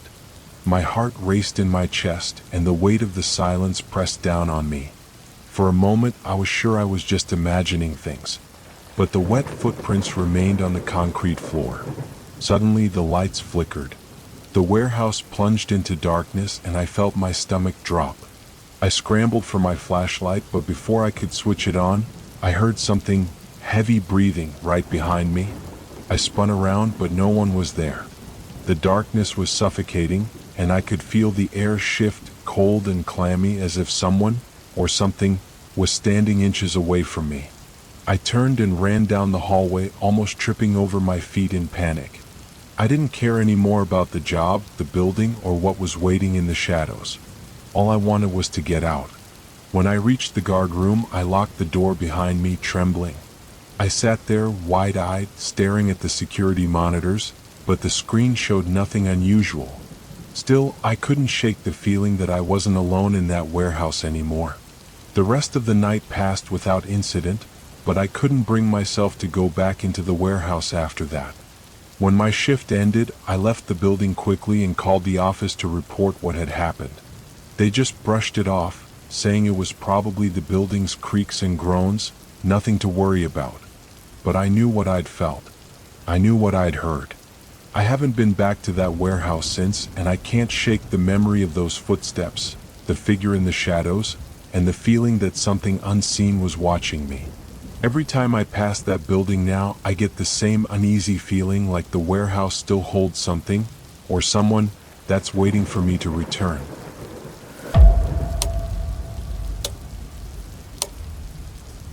It was just another late-night shift for me. I work as a taxi driver in a city where the streets never truly sleep, especially when the rain starts to fall. On nights like this, the roads are slick, the headlights of passing cars reflect in puddles, and everything feels a little more distant, a little more surreal. I've driven all kinds of passengers, from the chatty drunks to the silent commuters, but the late-night fares always bring a sense of unpredictability. That night, I had just dropped off a passenger at a downtown hotel and was heading toward the outskirts of town when I got a call. It was a pickup request from a quiet, residential area near the edge of the city, close to the woods. I didn't recognize the address, but I figured it was just another late-night ride. When I arrived, I noticed the house looked dark. No porch light, no cars in the driveway, but the app said someone was waiting for me. I honked the horn twice and waited. The rain was coming down harder now, and I could see the mist rising off the ground. A few seconds later, the door to the house creaked open, and a man emerged from the shadows. He was tall, wearing a heavy coat, his face obscured by a wide-brimmed hat. He walked toward my cab with slow, deliberate steps, his footsteps almost inaudible in the wet night. I rolled down the window. "You need a ride?" I asked, trying to sound friendly. He nodded and climbed into the back seat without saying a word. I couldn't see his face clearly, just the shadow of his figure through the rearview mirror. "Where to?" I asked, starting the engine. The man didn't answer at first. His presence felt unnerving. He hadn't said anything, hadn't even looked at me. He just stared out the window into the dark street. "Where do you need to go?" I repeated, a little more firmly this time. "Take me to the old cemetery," he replied, his voice low and raspy, like he'd been speaking too much. "The cemetery?" That was a strange request. It was far from the usual drop-offs, and not a place anyone would typically want to go this late at night, especially in the pouring rain. "I don't usually do those kinds of rides," I said, trying to make a joke. "Too creepy for me." The man didn't respond, just stared at the road ahead. He didn't even acknowledge my comment. There was an eerie calm about him, something that made my stomach churn a little. I decided to take him though, as I didn't want to argue and risk losing the fare. As we drove through the empty streets, I could feel the tension building. The wipers swished across the windshield in a steady rhythm, but it did nothing to calm the sense of unease that was creeping up my spine. I glanced at the man in the rearview mirror a few times, but every time I looked, he seemed to be staring out the window, his eyes unfocused, like he wasn't really there.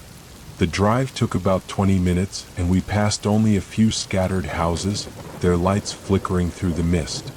The road to the cemetery was narrow and lined with tall, dark trees, their branches swaying in the wind. When we reached the entrance, there were no gates, just a dark path leading into the cemetery itself.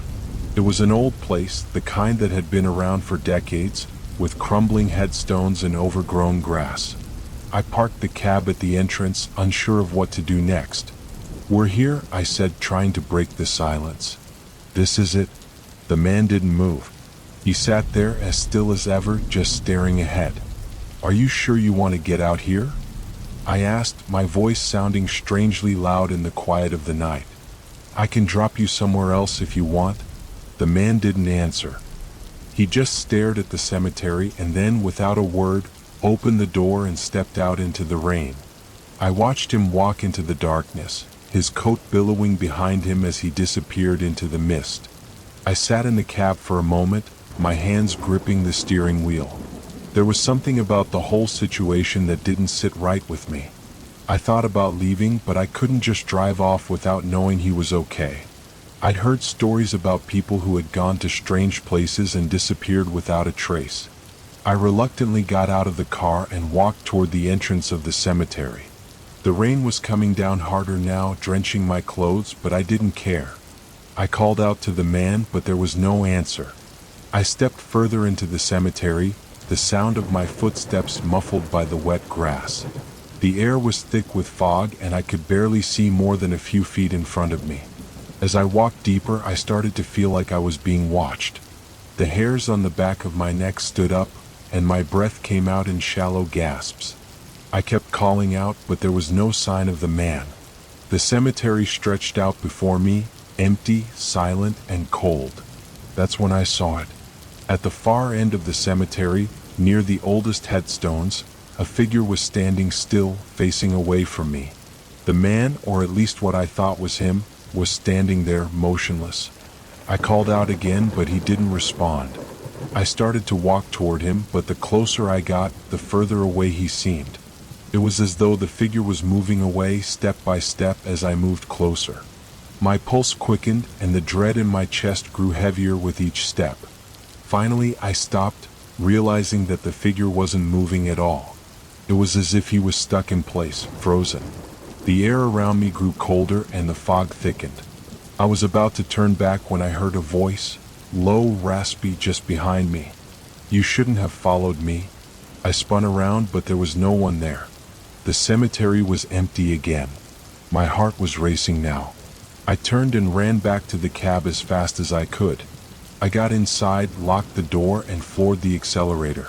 I didn't look back, but I could feel the weight of something watching me, something following me as I drove away.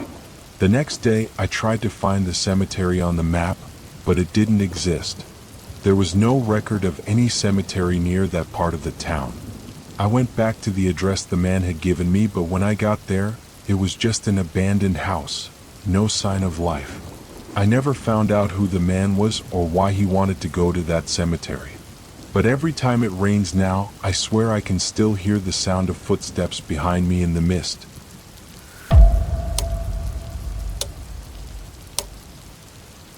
I'd been working as a delivery driver for a local food service for almost a year. The hours were long, the tips were decent, and it wasn't bad for a college student trying to make some extra cash. But something about the late-night deliveries always had a strange, almost unsettling feel to them. You'd think it would be the same as delivering during the day, but the quiet streets, the darkness, and the isolation made every turn feel a little more tense. It was around 2 a.m. when I got the order. It was for a small house on the outskirts of town, a place I'd never delivered to before. The customer's address was in an area I wasn't familiar with, some old neighborhood on the edge of the woods. Normally I wouldn't have minded, but tonight felt different. Maybe it was the constant drizzle or the fog rolling in, but something about the whole situation gave me the chills. I accepted the order, grabbed the bag of food, and got in my car. The rain was light, but it made everything look blurry, like the world outside was smeared across a foggy window. The streetlights flickered as I drove, casting long, stretching shadows on the road. The further I went, the quieter it became. Soon, I was driving through narrow, winding streets with old houses that looked like they hadn't been lived in for years. The trees on either side of the road stood tall and imposing, their branches swaying in the wind, like something was lurking just out of sight. I finally reached the house. It was set back a little from the road, surrounded by a small iron fence, with overgrown bushes blocking most of the view. The house itself looked abandoned, old, with peeling paint and broken windows. A single light in the front window flickered dimly, casting an eerie glow over the front yard. I double-checked the address. This was definitely the right place. I grabbed the food bag and walked up the creaky steps to the porch. The door was slightly ajar, and I could hear a faint sound from inside, like low murmurs or the rustling of paper. I knocked on the door, but no one answered. "Hello?" I called out, my voice echoing through the still night. "I've got your order." I waited a moment, then knocked again. There was no response. I stood there for a moment, wondering whether I should leave. But something about the house kept me there.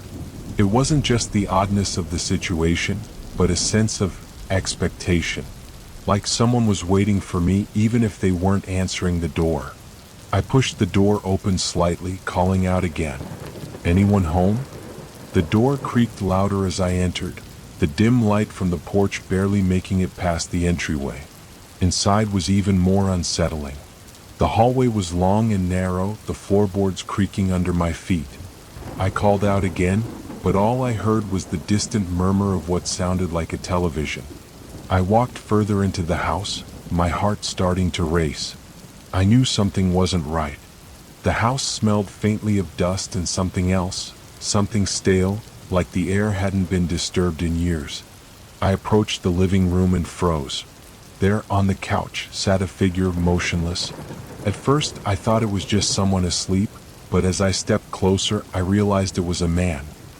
His face was pale, his eyes closed, and his hands were resting loosely at his sides. His hair was unkempt, and his clothes were wrinkled as though he had been wearing them for days. "Hey, I've got your food," I said, my voice shaky. There was no response. I took a step forward, my instincts telling me to leave, but my curiosity kept me there. I set the bag down on the coffee table and took another step toward him. That's when I noticed it. There was something wrong with the way he was sitting. His body was rigid, unnatural. He was sitting upright, but his posture was too stiff, too perfect. And then I saw it, the small trickle of blood running from his nose and pooling onto the couch beneath him. I backed away, my chest tight, my throat dry. That's when I heard it. A voice, soft but clear, coming from behind me. "Why are you in my house?" I spun around, but no one was there. The voice came again, louder this time. "Leave. Now." Panic surged through me and I bolted for the door, dropping my keys in the process. I didn't look back as I sprinted down the hallway, my feet stumbling over each step. My heart was pounding in my chest and I could feel the cold sweat on my skin. I reached the front door and slammed it shut behind me, my mind racing. I didn't even stop to check if the man was still there. I ran to my car, jumped in, and drove off without looking back. As I sped away, my hands shaking, I checked the order on my phone again. The customer's name was just a string of random letters, no other details. It was as if the whole thing had been set up just for me, a trap I hadn't seen coming. I never went back to that area again. I tried to tell my boss about it, but he didn't believe me. He said it was probably just a prank or that I had imagined it. But I know what I saw. The man was dead. There was no mistaking the blood, the unnatural stillness, the feeling of being watched. Every time I drive past that neighborhood, I swear I can still feel the presence of someone or something watching me from those dark windows. It's been weeks, but I still can't shake the feeling that I'm not the only one who knows what happened that night.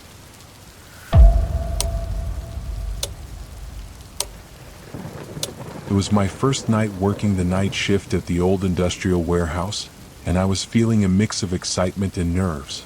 It was a temporary job, just to make ends meet while I figured out my next steps after graduation. The pay was good, and the job itself didn't seem too difficult. Just monitoring the security cameras and making sure everything was in order. But there was something unsettling about the place. The warehouse was on the outskirts of town, an old, sprawling structure that had been around for decades. The air always smelled faintly of oil and rust, and the walls creaked in strange places, like the building itself was alive. I'd been told by the other workers that the place was haunted or that there were strange noises sometimes, but I chalked that up to them just trying to spook the new guy. I didn't believe in that sort of thing. I arrived at 10 p.m. and the place was already quiet. The rest of the crew had already gone home, leaving me alone to monitor the security systems. I signed in and went to the small office near the back of the warehouse. The walls were lined with monitors, each showing different areas of the warehouse: hallways, loading docks, storage rooms. The dim light from the screens illuminated the room in a ghostly glow, but the rest of the building was completely dark. The first few hours were uneventful. I had a cup of coffee, checked the cameras every now and then, and passed the time scrolling through my phone. The only noise was the occasional hum of the fluorescent lights and the distant sound of the wind against the windows. It wasn't bad at all. Still, I couldn't shake the feeling that something wasn't quite right. Every now and then, I'd hear a faint thud or a scraping sound from somewhere deep inside the warehouse. I figured it was just the building settling or something, but it made my skin crawl every time. Around midnight, the noises started again. This time it was louder, more distinct. A sharp clang, followed by what sounded like footsteps.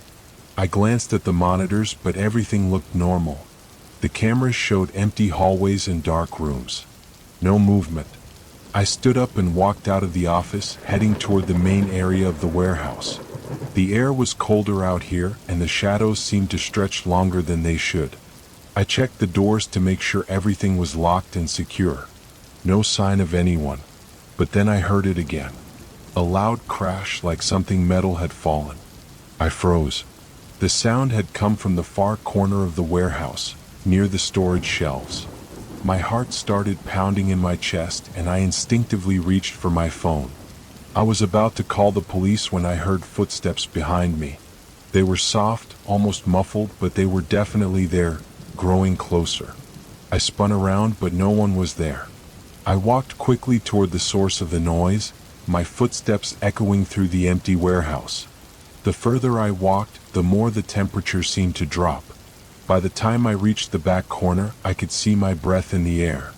I checked the shelves, empty. No sign of anything out of place. But when I turned to leave, I saw something that made my blood run cold. There, in the corner of the room, was a shadow, a figure. It was tall, motionless, standing by the stacks of crates. At first, I thought it was just a trick of the light, but as I blinked, the figure didn't move. It was a man, or at least it looked like a man, standing perfectly still in the dark. "Hello?" I called out, my voice shaking slightly. "Who's there?" There was no answer. The figure didn't move. I took a cautious step forward, but as soon as I did, the figure vanished, just melted into the shadows as if it had never been there at all. I stood frozen for a moment, unsure of what I'd seen. My mind was racing, trying to make sense of it. It could have been a trick of the light, or maybe I was just imagining things. But deep down, I knew something was wrong. I hurried back to the office, locking the door behind me. My heart was racing. and I was beginning to feel the weight of the silence pressing in on me. I checked the cameras again, hoping to see some sign of movement, but the screens were all still. There was no one in the warehouse. I decided to sit down and try to calm myself, but then the power flickered. The lights dimmed, then came back on, but the monitor screens went blank. I heard a loud bang, followed by a series of scraping sounds, like metal being dragged across the floor. I looked up, but the screen was still black. Suddenly the phone rang. I nearly jumped out of my seat, my hands shaking as I picked it up. "Hello?" I asked, my voice shaky. There was a long pause on the other end. Then a voice, low and distorted, came through the receiver. "Leave. Now." The line went dead. I sat there, staring at the phone, unable to process what had just happened. I looked around the office. The silence was deafening. My skin was crawling. The temperature had dropped even further, and the sound of my breathing was the only thing I could hear. I couldn't stay there. I grabbed my jacket, shoved the phone in my pocket, and ran toward the exit. But as I neared the door, I froze. The figure from before, the man, was standing in front of the exit. This time there was no mistaking it. His eyes were dark, sunken, and his mouth was slightly open as if he was waiting to speak. I backed away slowly, but he didn't move. I turned around and ran in the other direction, down the hall toward the back of the warehouse. I couldn't see anything in the darkness ahead of me. The hallway stretched on forever, the shadows seeming to close in. The only sound was my panicked footsteps. And then I heard it again, the footsteps behind me matching my own pace. I didn't stop to look. I just ran as fast as I could, my breath coming in ragged gasps. I reached the loading dock door and threw it open, not caring if it triggered the alarm. I didn't stop until I was outside in the cold, fresh air. I don't know who or what I saw that night. All I know is that I never went back to that warehouse. I quit the next morning, and to this day I refuse to even drive past the place. I don't know if it was a ghost, a trick of the mind, or something else entirely, but I know one thing for sure. Whatever it wasn't human.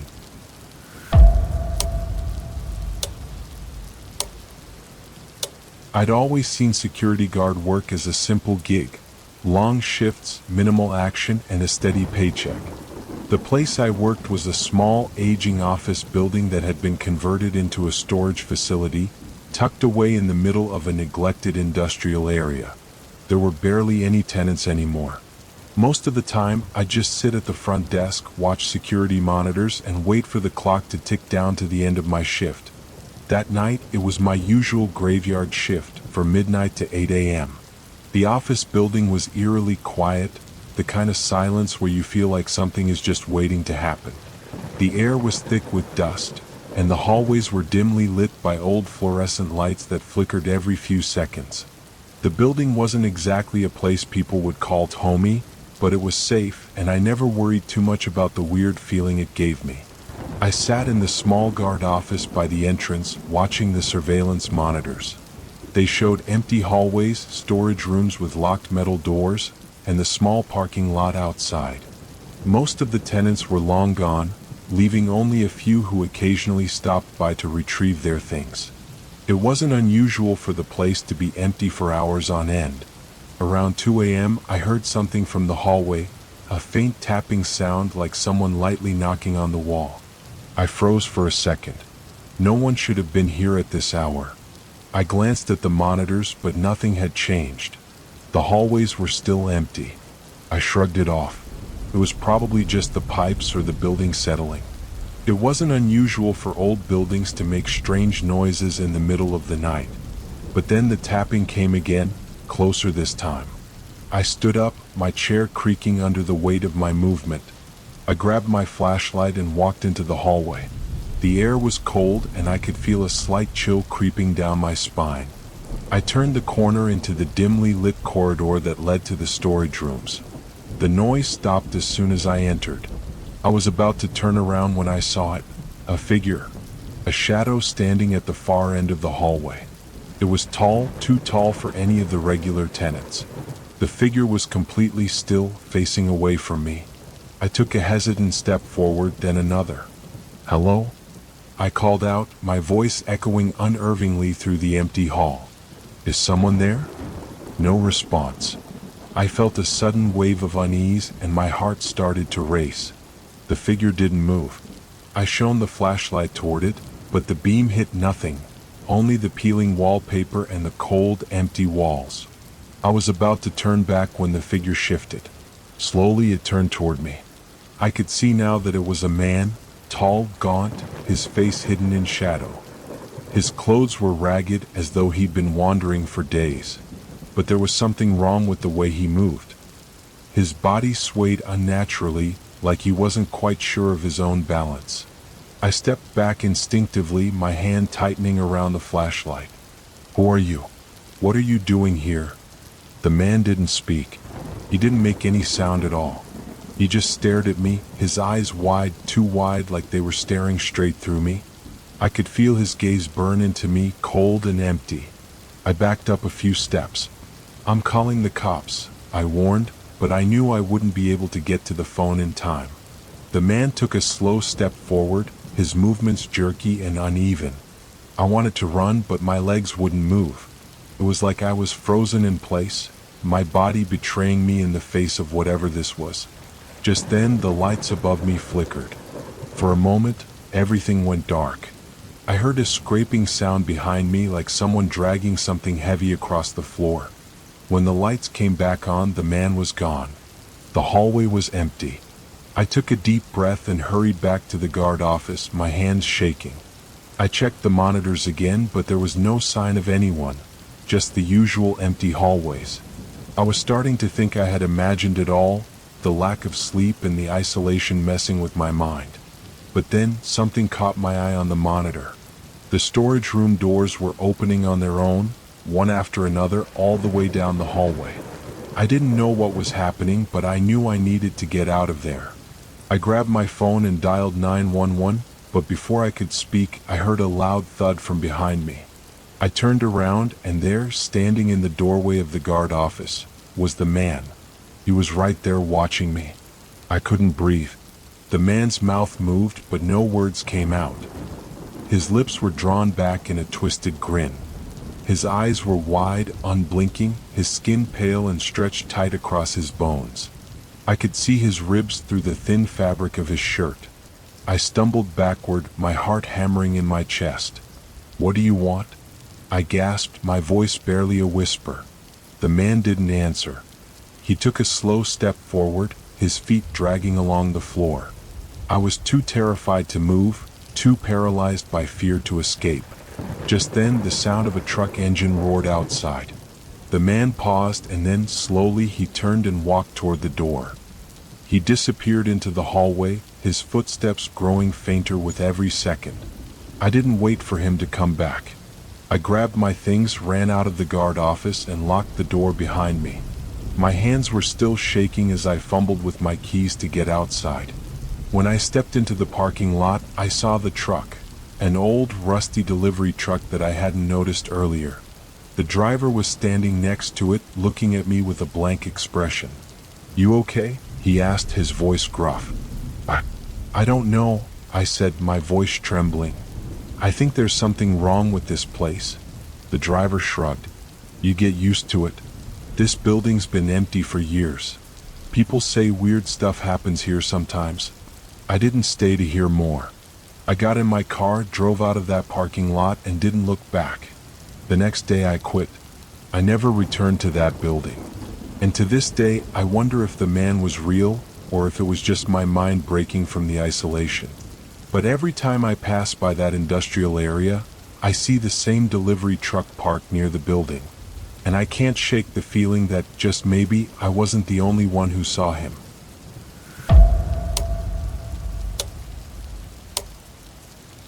It was the kind of stormy night where everything felt too still. The wind howled outside, and the rain lashed against the windows with an intensity that made the whole house seem fragile. I was at home alone as usual. My husband, Jake, was away on a business trip, and the kids were spending the weekend with their grandparents. The silence of the house was comforting at first. Just me, the flickering light of the television, and the quiet hum of the refrigerator. but the storm made the house feel colder than usual. The kind of cold that seeps into your bones, not from the temperature but from the atmosphere.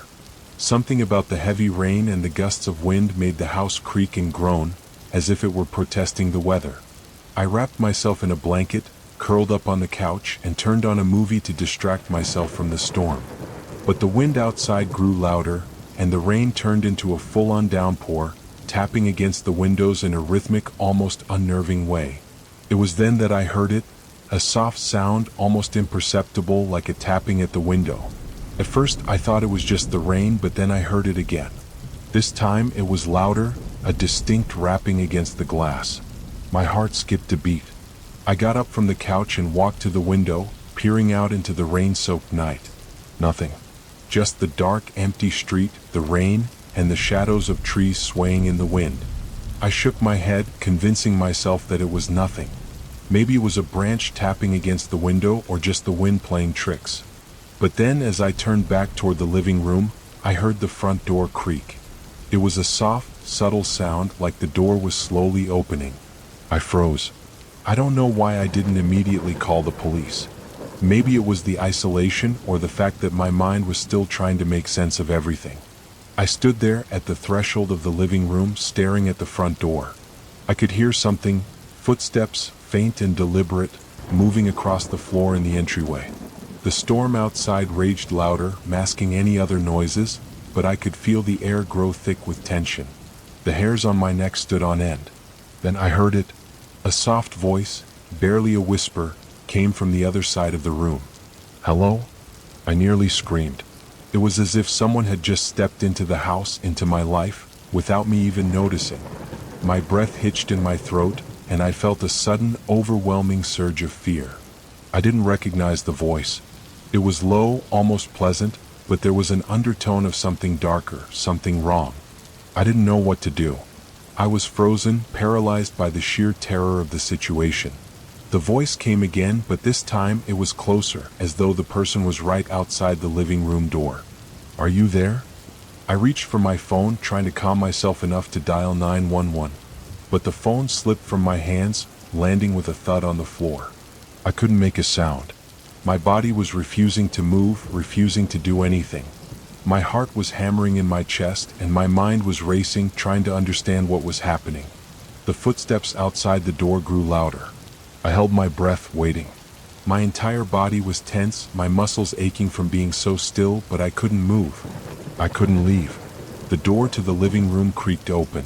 For a split second, everything was completely still. The only sound was the pounding of the rain against the house and the faint rumble of thunder.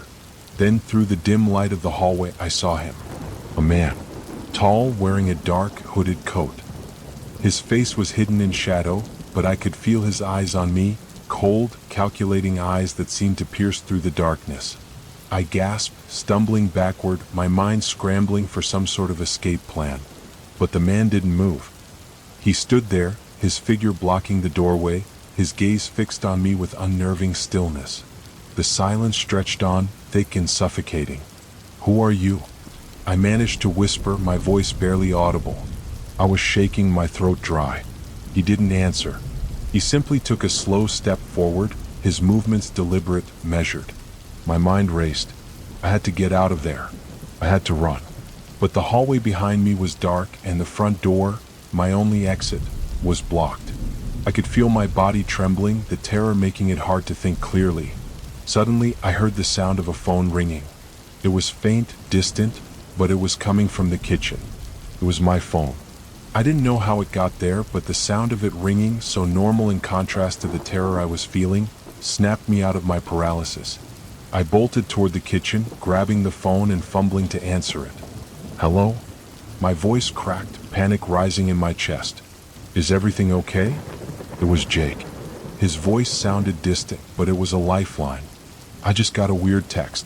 Are you all right?" I barely registered his words. My eyes were fixed on the doorway leading to the living room where the man stood. He hadn't moved, but I could feel his presence, his gaze following me even through the phone. "Jake, someone's in the house," I whispered urgently, my heart pounding. "Call the police." There was a long pause on the other end. I could hear Jake's voice falter. What are you talking about? Are you sure? Just lock the doors, stay inside. I'm on my way home. I hung up the phone, my hands shaking uncontrollably. I couldn't wait for Jake. I had to do something now. I grabbed the kitchen knife from the counter and held it tightly in my hand, my heart racing. I slowly made my way back to the living room, each step feeling like an eternity. But when I reached the door, it was empty. The man was gone. I didn't wait for him to come back. I locked every door in the house, bolted the windows, and sat in the corner of the living room, clutching the knife. My mind was spinning. Had I imagined it? Had it all been a hallucination caused by the storm? It wasn't until the police arrived that I learned the truth. There had been an intruder, but not a man in a coat. Something much worse. The man in the coat was just the beginning. The intruder had been someone who lived in the area, someone with knowledge of the house. The police had found his belongings hidden in the attic, along with a collection of photos he had taken of me, unseen, unacknowledged, lurking in the shadows of my life. They never caught him. They said it was a fluke, a rare case of someone taking things too far. But I still don't feel safe. The house is quiet again, but there's a feeling that lingers. A cold presence I can't shake even in the middle of the day. And every stormy night, when the wind howls outside and the rain beats against the windows, I can't help but wonder if he's still out there.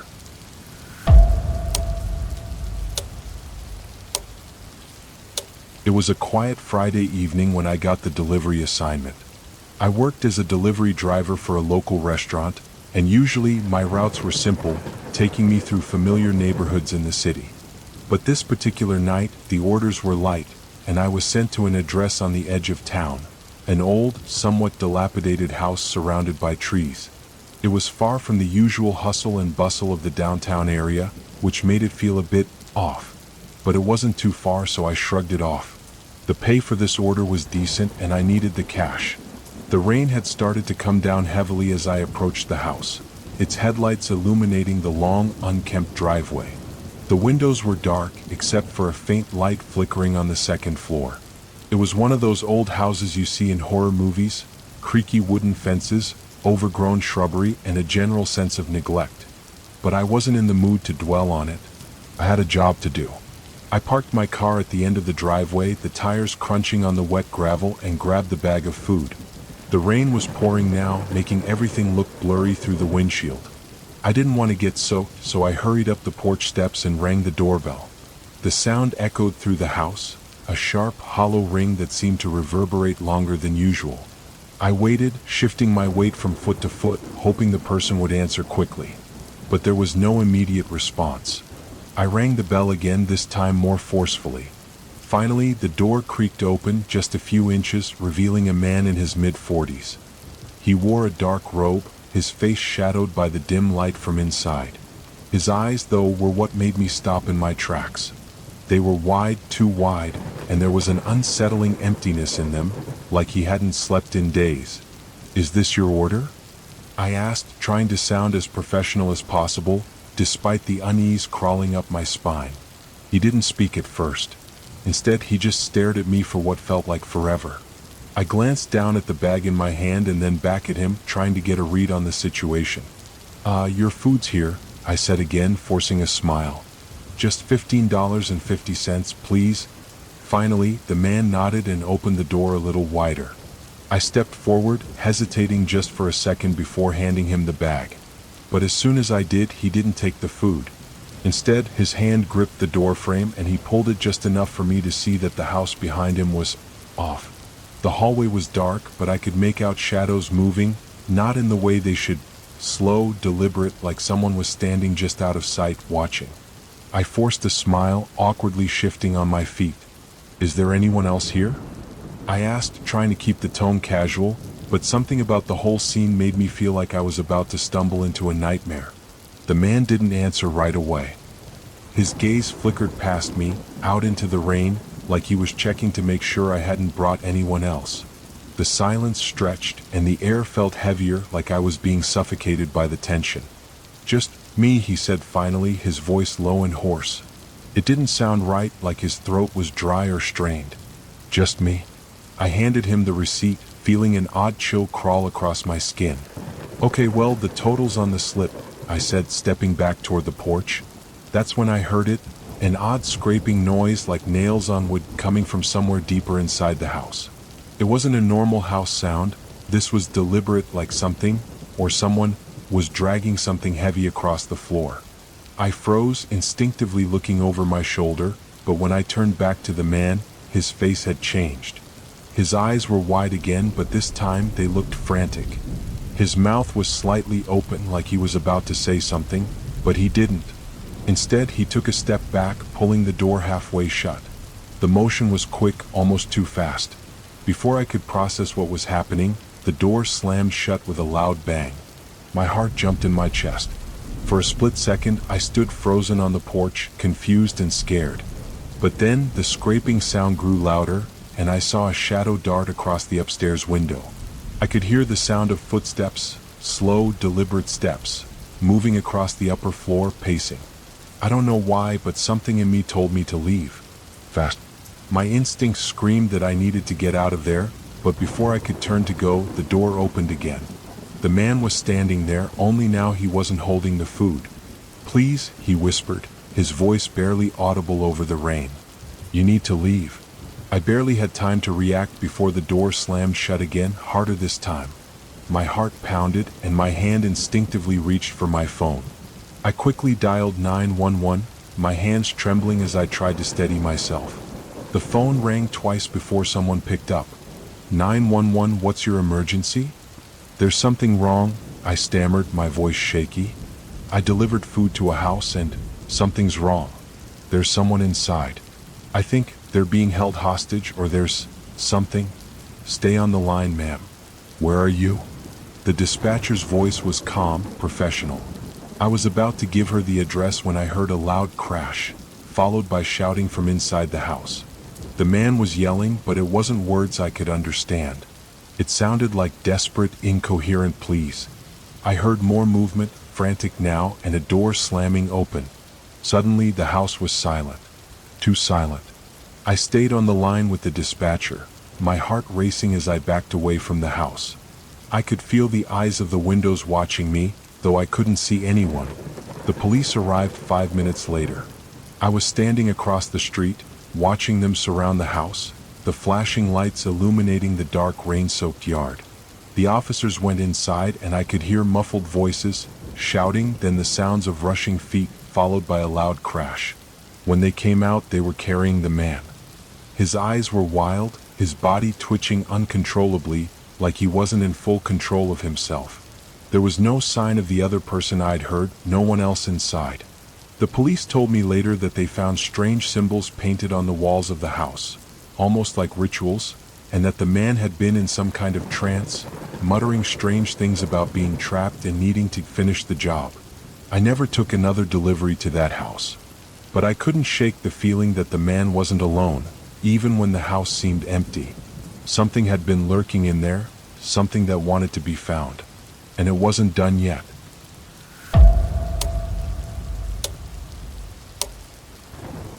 I had just started my new job as a night shift security guard at an old factory warehouse. The building was massive, filled with aisles of empty pallets, rusted machinery, and dim fluorescent lights. It was the kind of place that made you feel like you were walking through an abandoned ghost town, silent, eerie, and slightly unsettling even though it was only 11 p.m. I had worked several odd jobs before, but this was my first security gig, and I was still trying to get used to the routine. The hours were long, stretching from 10 p.m. to 6 a.m. There were no real tasks aside from walking the perimeter of the warehouse, making sure the security cameras were working, and checking the locked doors and windows. Easy, I thought. But the more I worked, the more I realized how isolated and uncomfortable the place felt. The first night went without incident. I made my rounds, checked the control room, and ate my lunch in the break room. The second night, however, was different. Around midnight, I noticed something odd. The overhead lights flickered, and I could hear the sound of footsteps echoing through the hallways, though no one was supposed to be there. At first, I brushed it off, thinking it was just the building settling, or maybe even the wind outside rattling the windows. But the more I walked through the aisles, the more I began to feel like I wasn't alone. I stopped at one of the loading docks, checking the large metal doors for any signs of tampering. As I was inspecting the lock, I heard it, a soft rustling sound like paper being shuffled. It was coming from the far end of the warehouse, where the stacks of boxes loomed in the shadows. My pulse quickened. It could have been an animal, a rat or something similar, but the noise didn't stop. It wasn't random. It was deliberate. I pulled out my flashlight and slowly made my way toward the source of the noise. My feet echoed loudly in the silence, and the beam of my light cut through the darkness in a long, narrow strip. As I approached the boxes, the noise grew louder, almost like breathing. I reached the corner of the aisle where a stack of cardboard boxes sat. The air smelled old, like dust and metal. And that's when I saw it. A shadow, moving. Just a glimpse at first, but it was enough to send a chill down my spine. It wasn't an animal. It wasn't the wind. It was a person. My heart raced as I quickly turned around, ready to call for help, but my phone was gone. I checked my pockets frantically, feeling a wave of panic wash over me. It had been right in my jacket. I could feel my breath quickening as I turned back to the shadowy corner. "Hello?" I called out, my voice shaky, the flashlight shaking in my hand. "Is someone there?" The only response was the rustling sound again. It was closer this time, like the person had moved toward me without making a sound. I swallowed hard. My instincts told me to run, but I couldn't bring myself to move. Something was wrong. It didn't feel right. Suddenly the rustling stopped. Complete silence. I took a deep breath, gathering what little courage I had, and turned the corner. The area was empty, but I could still hear something faintly moving in the distance. It wasn't the sound of footsteps this time. It was a dragging sound, like something heavy being pulled across the concrete floor. I froze. It was too dark to see clearly, but the sound grew louder, more distinct, like it was coming from the far end of the warehouse. I took one hesitant step forward, my flashlight cutting through the darkness, and there it was again, the dragging sound. I followed it slowly, my heart pounding in my chest. The further I walked, the more I felt that creeping sensation that someone, or something, was watching me. Then I saw it. At the end of the row near the back entrance, there was a figure, a man crouched down, dragging something heavy. My stomach churned and I instinctively stepped back. He hadn't seen me yet, but he was moving closer to the light.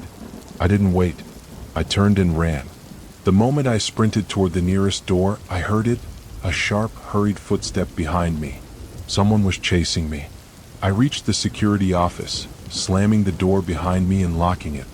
My hands were trembling as I tried to dial 911, but my fingers were too numb to press the right numbers. I glanced out the small window in the office, but there was no sign of anyone. I sat there, motionless for what felt like hours. The sounds outside were quiet now, and the dragging noise had stopped. But the fear still gripped me, making it hard to breathe.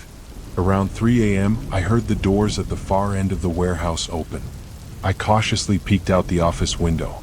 A man in a dark hoodie stepped inside, glancing around as if he was searching for something. My blood ran cold.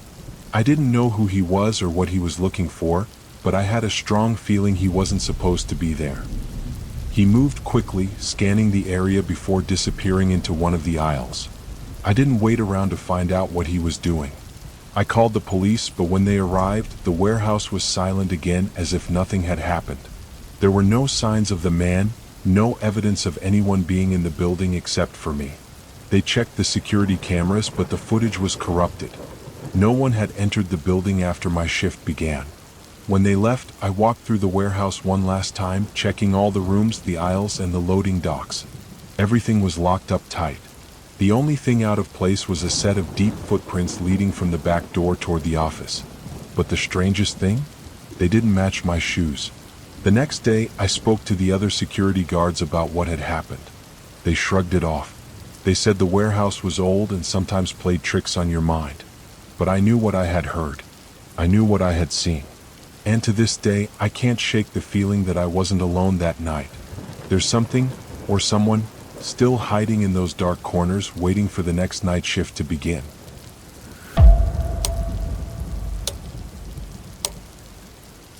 I wasn't new to working the night shift. As a night porter at an old hotel in a quiet part of town, I had learned to embrace the solitude and stillness of the late hours.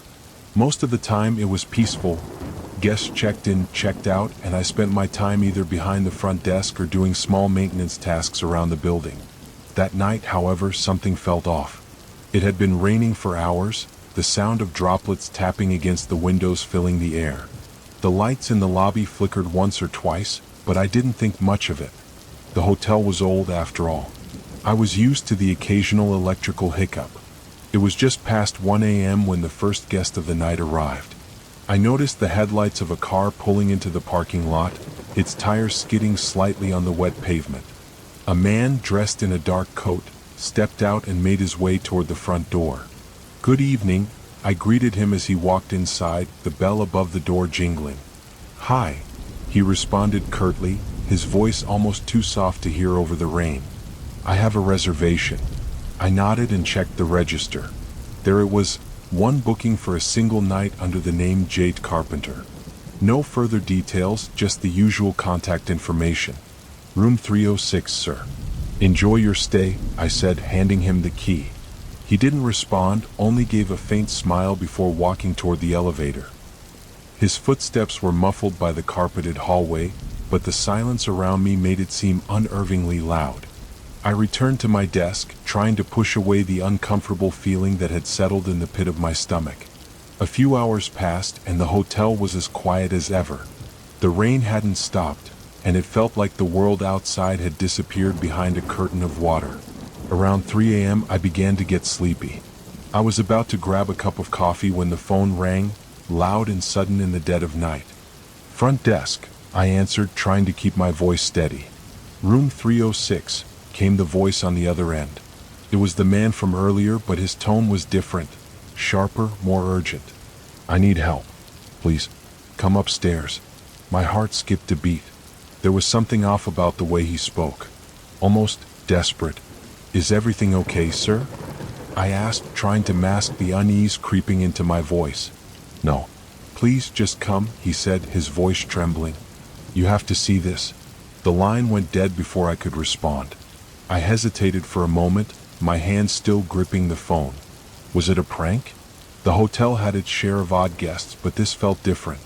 And something about the man's voice, like it was begging for help, made me think it was something more. I grabbed the spare key to room 306 and made my way up the stairs. The air felt heavier as I ascended, the building creaking with every step. I reached the 3rd floor, my pulse quickening. The hallway was bathed in the soft yellow glow of the overhead lights, but it felt unnervingly empty. The only sound was the faint hiss of the rain against the windows. Room 306 was at the end of the hall. I hesitated before knocking lightly. "Hello?" I called out, trying to keep my voice calm. "Mr. Carpenter?" There was no answer. I pushed the door open slightly, just enough to peer inside. The room was dark, the curtains drawn tight over the window. The bed was empty, the covers pulled back as if someone had just gotten up. I stepped in, feeling the cold air hit my skin. "Mr. Carpenter?" I called out again, my voice wavering. Suddenly, a rustling noise came from the bathroom. It was faint but distinct, like someone was moving in there. I took a deep breath, my nerves on edge, and slowly made my way toward the door. As I reached for the handle, I felt it, the unmistakable feeling that someone was behind me. I turned around, but there was no one in sight. Just the empty room, the bed still made, the quiet hum of the building. I shook my head, trying to calm myself. Maybe he was hiding in the bathroom, I thought. Maybe it was a joke. But the deeper I went into the room, the more unsettled I became. The silence was suffocating. I opened the bathroom door slowly, and as I did, a chill ran down my spine. The man was standing there, but he wasn't moving. He was staring at the mirror, his back to me. "Mr. Carpenter?" I said cautiously, stepping inside. There was no response. I walked closer. His figure looked strange in the reflection, almost too still. I was about to tap him on the shoulder when my eyes caught something in the mirror. It was his reflection, but not the same as the man standing in front of it. The reflection was wrong. His face was pale, his eyes wide and bloodshot, like someone who had been awake for days. But what froze me was the second figure standing behind him in the reflection. A figure I hadn't seen when I looked over his shoulder. It was a woman, her face obscured by long dark hair, her hands outstretched toward him. My heart pounded as I turned around. The bathroom was empty. I whipped my head back to the mirror, but the woman was gone. "Mr. Carpenter?" I said, my voice shaking. "Are you all right?" Finally he turned. His face was expressionless, his eyes vacant. The faintest smile curled on his lips, but it wasn't comforting, it was unsettling. "I'm fine," he said softly, his voice calm again. "Thank you for checking on me." I swallowed hard. Something wasn't right.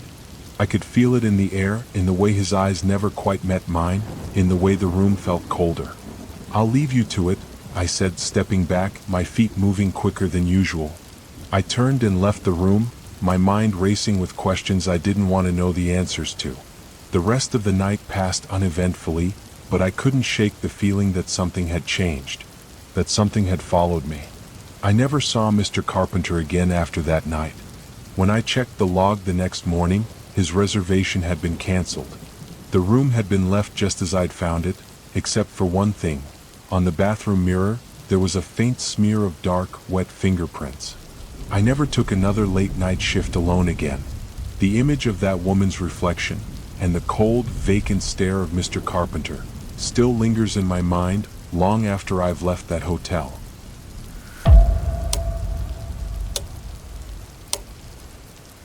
I had always loved the idea of getting away from everything, the noise, the crowds, the stress of everyday life.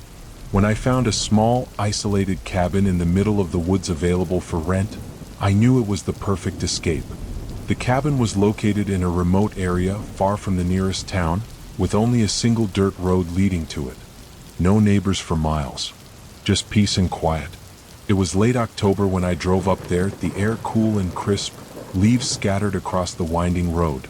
I arrived just before sunset, the sky painted in shades of orange and pink, casting long shadows across the clearing around the cabin. There was something beautiful yet eerie about the place, the way the forest seemed to close in around the little cabin, as if the trees themselves were watching. The owner had left the keys under a rock by the door as agreed upon. I unlocked the door, stepped inside, and took a deep breath. The cabin smelled of wood and old furniture, the faint scent of pine from the trees just outside. It was simple, nothing fancy, but perfect for what I had in mind, a weekend of solitude, hiking, reading, and unwinding. After unpacking my things, I started a fire in the small wood stove. The night came quickly, and soon I was curled up on the couch with a book, listening to the soft crackle of the fire. The windows were dark now, the forest outside swallowed by the shadows. Everything was still, too still. Around midnight, as I was about to call it a night and head to bed, I heard something, soft footsteps, a faint rustling noise coming from outside. My first thought was that it was an animal, maybe a deer or a raccoon. But the sound wasn't like any animal I knew. It was deliberate, like someone was walking carefully, trying to avoid being heard. I stood up from the couch and walked to the window. The light from the cabin barely illuminated the yard, and I could see nothing but the dark outlines of trees. The footsteps had stopped. I shrugged it off, thinking it was just the wind or some small animal, and went to bed. But the feeling of being watched lingered. The next morning, I woke up to find the weather had taken a turn. The air was thick with fog, and the trees outside looked ghostly in the gray light. I decided to go for a walk, hoping the fresh air would clear my mind and shake off the uneasy feeling from the night before. The hike took me further into the woods, following a narrow path that twisted and turned, the trees growing denser the farther I went. I hadn't expected to walk for long, but when I checked my phone, I realized it had been nearly 2 hours. I decided to head back. As I retraced my steps, the fog grew heavier, and the forest seemed even more oppressive. The sounds of the forest, the birds, the rustling leaves, had gone eerily silent. My heart began to race, an inexplicable fear creeping up my spine. I quickened my pace. That's when I saw it. There was a figure ahead of me, standing just at the edge of the trees. I couldn't make out much through the fog, but the figure was tall, thin, and completely still. I froze. Was it someone else hiking? A fellow camper? I called out, "Hello? Are you okay?" There was no response. I took a few tentative steps forward, trying to make sense of the situation. The figure didn't move. It was almost as if it hadn't heard me. The air felt cold now and my breath came out in visible puffs. I was no longer sure if this was a person or something else entirely. I called out again, but this time my voice cracked, fear starting to overwhelm me.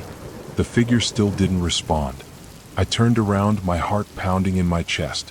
The forest now felt like a trap, the trees closing in on me, their branches twisting like fingers. I started to walk faster, glancing over my shoulder every few seconds. The fog made everything seem so far away, the path barely visible now.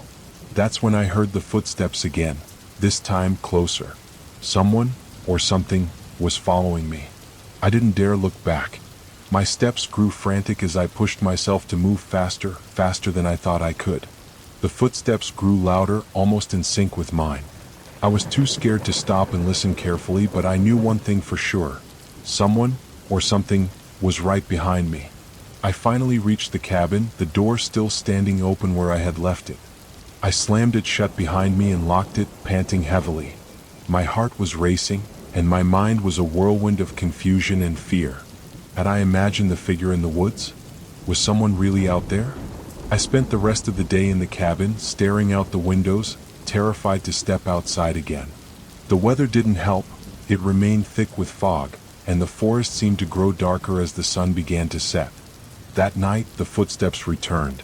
I heard them again, deliberate, slow, pacing outside the cabin. It was as if whoever, or whatever, it was knew I was inside.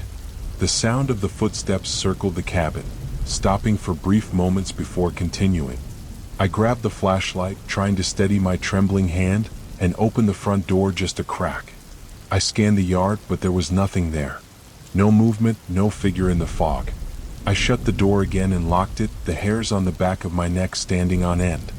I knew I couldn't stay much longer, but I couldn't bring myself to leave. I had to know what was out there. The next morning, I packed up my things, determined to leave the cabin behind.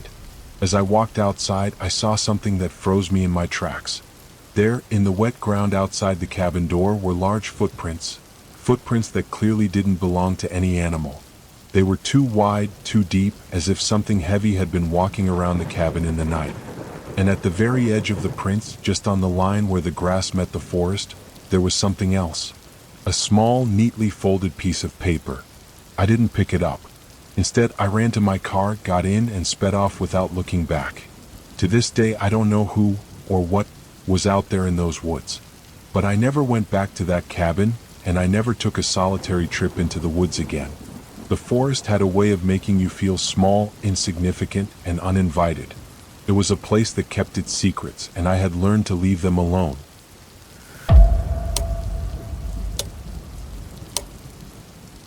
It was supposed to be a quick stop. I had been driving for hours, the storm outside growing worse with each passing minute. The roads were slick with rain, the wind howling through the night like a living thing. My car's headlights barely cut through the thick sheets of rain, and I could barely see the road ahead. I knew I needed to rest before continuing my journey, and the motel sign in the distance seemed like a welcome beacon. Blue Ridge Motel, it read in tired, flickering letters. The glow from the sign was barely visible through the downpour, but it was enough to make me feel relieved. I was too exhausted to drive any further, and the storm wasn't letting up anytime soon. I pulled into the motel's parking lot, the tires sloshing through the puddles. The lot was mostly empty, save for a few cars haphazardly parked by the buildings. The place was old, clearly in need of repairs. The paint on the sign was chipped, and a few windows had been boarded up. The dim light from the lobby cast a strange, yellow glow over the rain-soaked ground. I grabbed my bag and made my way inside. The lobby was small, with dark wooden paneling and a faint smell of mildew in the air. The old woman behind the counter looked up as I entered. She was hunched over slightly, her pale eyes squinting as if she hadn't seen daylight in years. "You need a room?" she asked in a gravelly voice, her gaze never leaving me. "Yes," I said, pulling out my wallet. "One night, please." She nodded slowly, turning to grab a key from the wall. The sound of the rain pounding against the roof was deafening as she handed me the key. "Room 5, she said, her voice barely audible over the storm. "You'll find it on the end." I thanked her and made my way to the room. The rain seemed louder now, the storm raging outside. The wind rattled the windows as I unlocked the door and stepped inside. The room was small, dimly lit, with the usual motel furniture: cheap carpet, a bed with an old quilt, and a small bathroom. It wasn't much, but it was enough. I threw my bag on the bed and went to the bathroom to wash up. As I stood at the sink, splashing my face with cold water, I heard a knock at the door. I frowned. It was late, too late for anyone to be checking in. I walked over to the door, my mind racing, unsure of who could be at the door. I peered through the peephole. A man stood on the other side.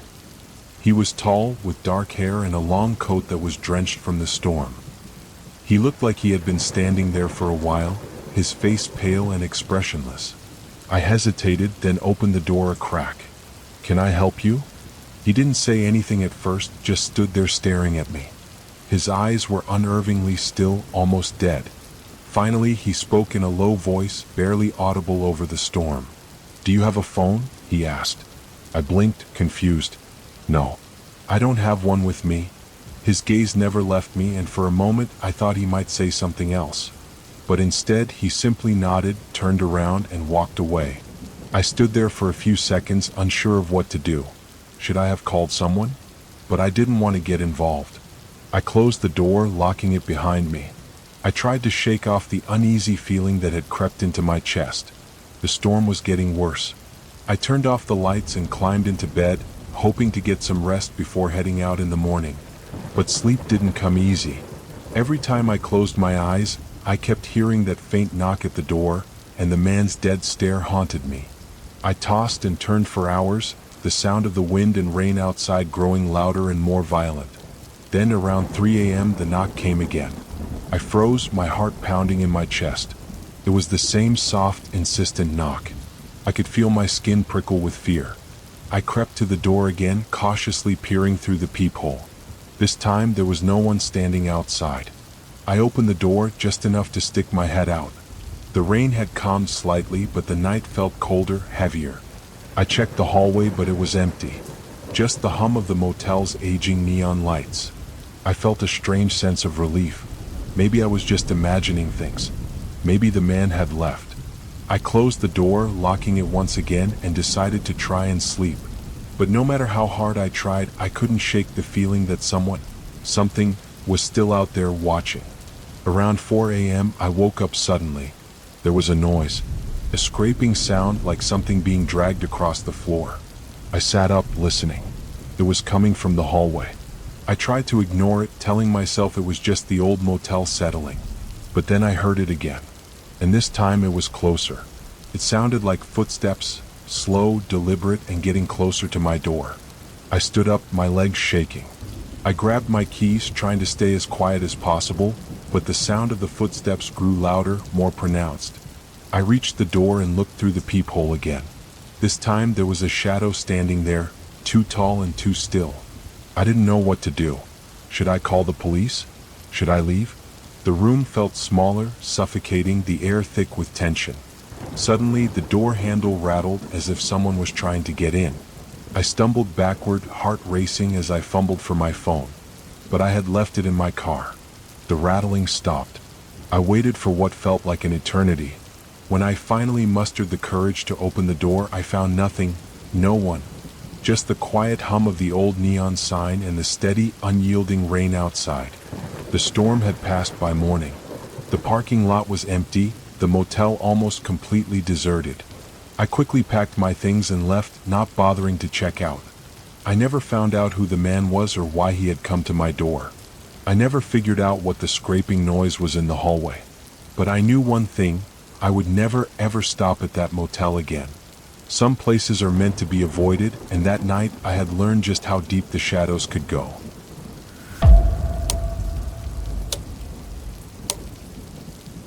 I never thought much about renting out my spare room on Airbnb until I needed the extra cash. The apartment was cozy, with a great view of the city's skyline, and the extra room had been collecting dust for months. So I decided to list it. To start it out simple enough. A couple of weekend guests here and there, no issues. But then one evening I received a booking request from a man named Tom. His profile looked normal enough, just a few casual photos and a short description about his love for traveling. He was coming to the city for a business trip and needed the place for a week. He seemed polite in his messages, and I accepted the booking without hesitation. The night of his arrival, it was raining heavily. I met Tom at the door, and he seemed friendly, a little tired from his flight but pleasant nonetheless. He was in his mid-30s with short, dark hair and a neatly trimmed beard. He thanked me for letting him stay and offered to buy me dinner as a way to show appreciation. I declined, telling him I had already made plans, but I appreciated the offer. I showed him to his room and reminded him to lock the door at night. Everything seemed normal. He thanked me again and settled in. The next day I left for work and everything was fine. But that night something strange happened. I came home around 7 p.m. and the apartment felt off. There was a silence in the air, a stillness that didn't sit right. I walked down the hallway to my bedroom, where I noticed Tom's door was slightly ajar. I knocked, but there was no answer. I pushed the door open gently, calling his name. No response. The room was empty, but something wasn't right. His bags were still there, his laptop was on the desk, and his shoes were by the door, yet there was no sign of him. A chill ran down my spine as I looked around the room more carefully. Then I noticed it. The window was open. The rain was still coming down hard, and the wind was howling outside. How could he have left without closing the window? I went over and shut it, but the feeling of unease wouldn't leave me. I checked the rest of the apartment. Everything appeared untouched, but the silence felt heavier now. I tried calling Tom's phone. It rang once, twice, but then went straight to voicemail. I sent him a message asking if everything was okay, but there was no reply. An hour passed and I started to get worried. I wasn't sure what to do. Should I contact Airbnb? Should I call the police? Just as I was about to reach for my phone again, I heard the front door open. My heart stopped. Tom walked in looking exactly as he had before, wearing the same dark suit, his hair combed neatly. He smiled and apologized for worrying me, saying he had just gone out for a walk to clear his head. I felt a sense of relief, but also something else, a nagging feeling that something wasn't quite right. Why hadn't he answered his phone? Why had he left his room in the first place? Over the next couple of days, Tom's behavior became more peculiar. He started staying out late, returning only after midnight, and when he did come back, he seemed distracted, as if his mind were elsewhere. His eyes would dart around the apartment as if he were looking for something that wasn't there. Then, on the last night of his stay, I came home to find the apartment in disarray. My kitchen cabinets were open, my bathroom light was on, and my personal items had been moved around. I rushed to Tom's room and knocked, but again there was no answer. This time the door was locked. Panic set in. I called Airbnb's emergency line, but before they could connect me to someone, I heard footsteps behind me. I spun around to see Tom standing in the doorway of his room, a strange smile on his face. His eyes were wide, but his expression was oddly calm. "I'm sorry," he said, his voice eerily calm. "I think I've overstayed my welcome." He grabbed his things quickly and left the apartment without another word. I never saw Tom again.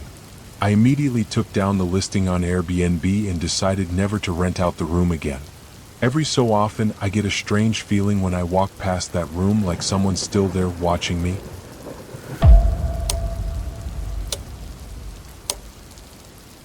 It was supposed to be a peaceful weekend getaway, a break from the stresses of work and life.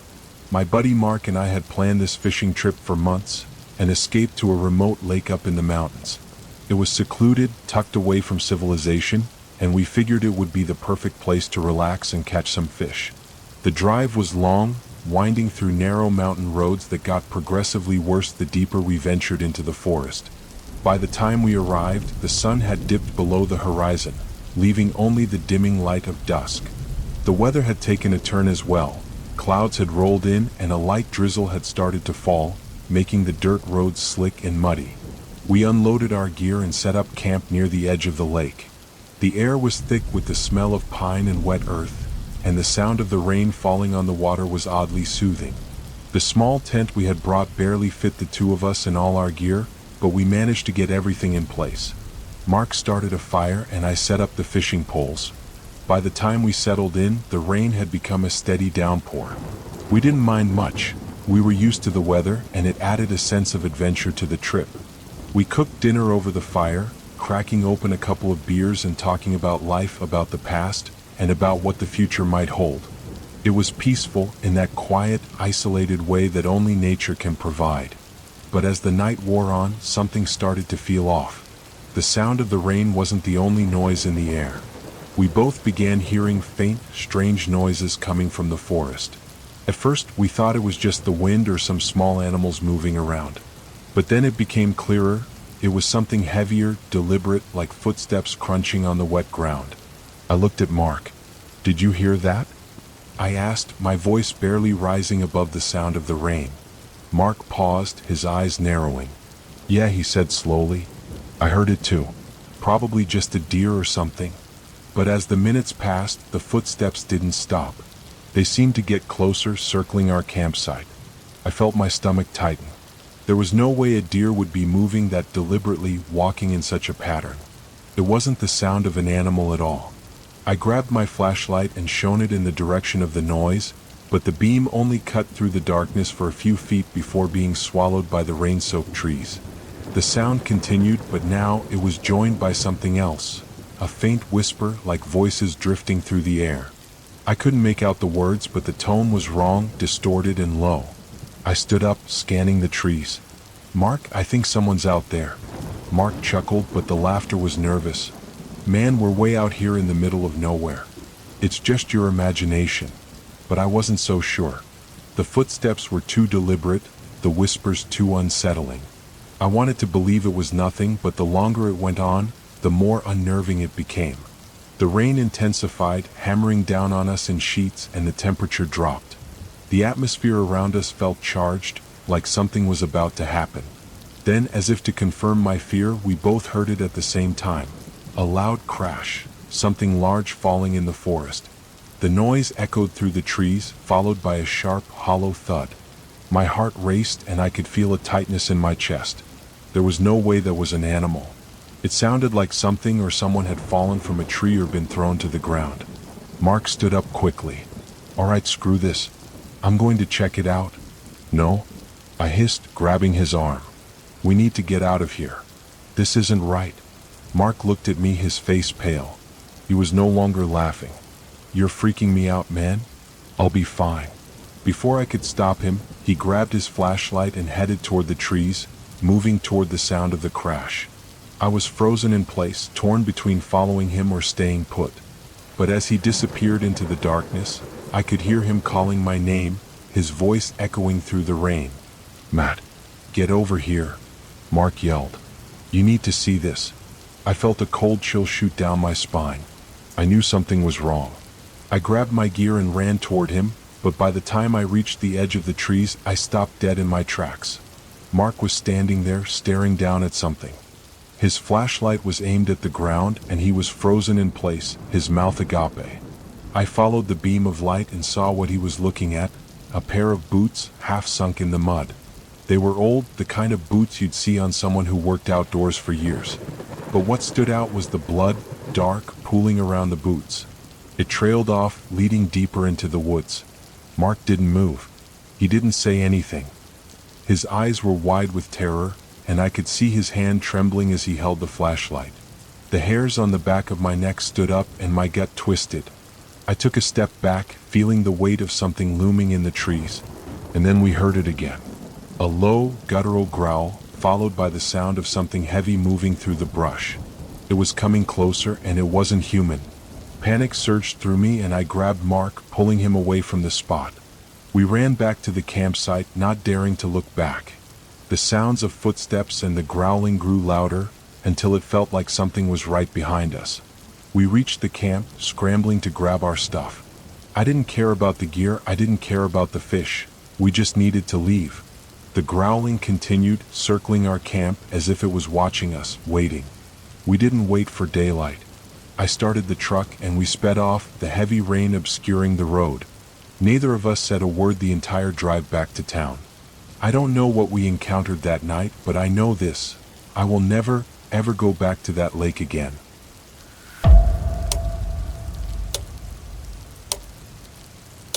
I've been working as a night shift nurse at the local hospital for almost a year now, and I'm used to the odd hours, the quiet hum of machines, and the faint murmur of distant voices echoing down the long, sterile halls.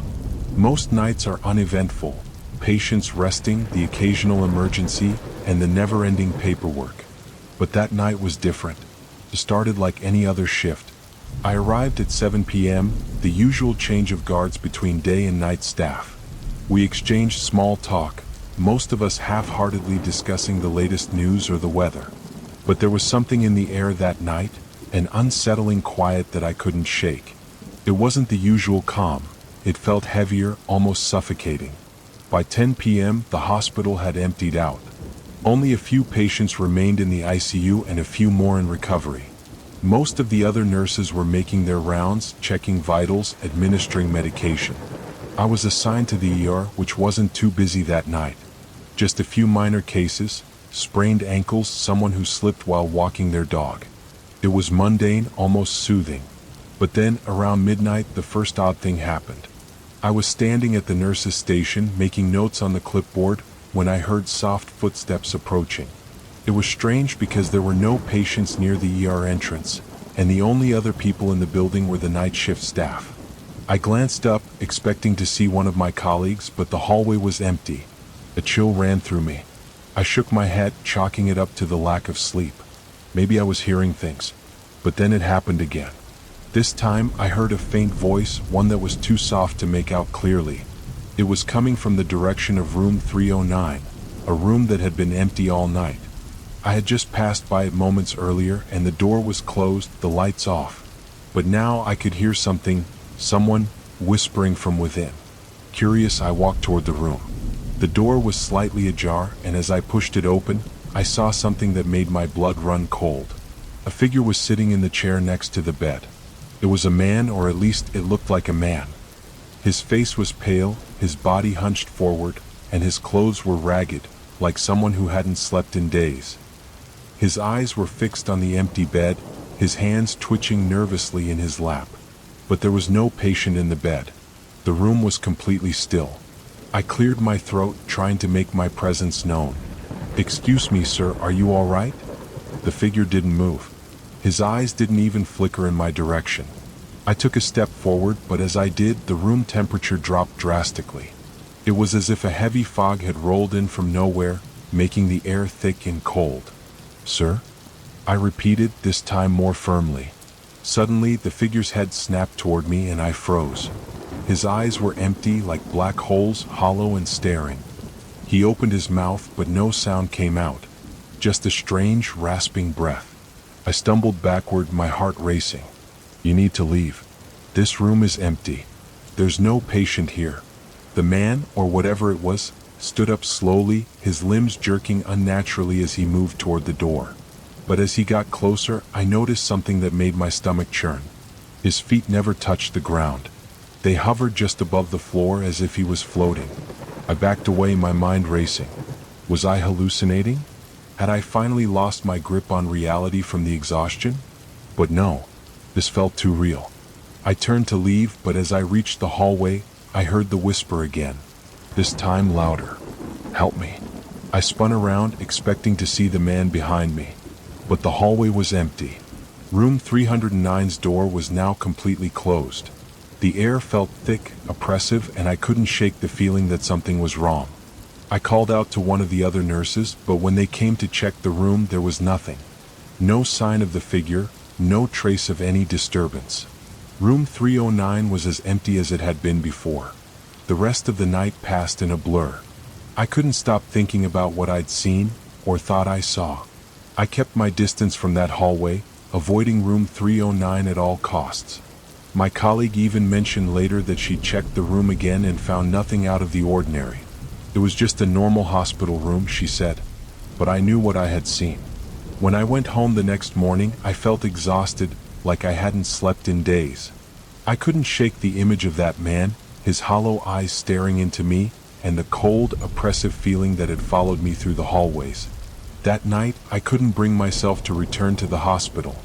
I called in sick. The next shift I worked, I was told the room had been assigned to a new patient. But when I walked by, I couldn't help but glance in. The room was empty once more. And every night since then, I can't help but hear that faint whisper, "Help me?"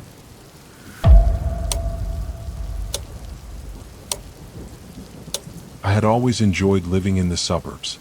The peace, the quiet, the occasional hum of a lawnmower, it was everything I needed.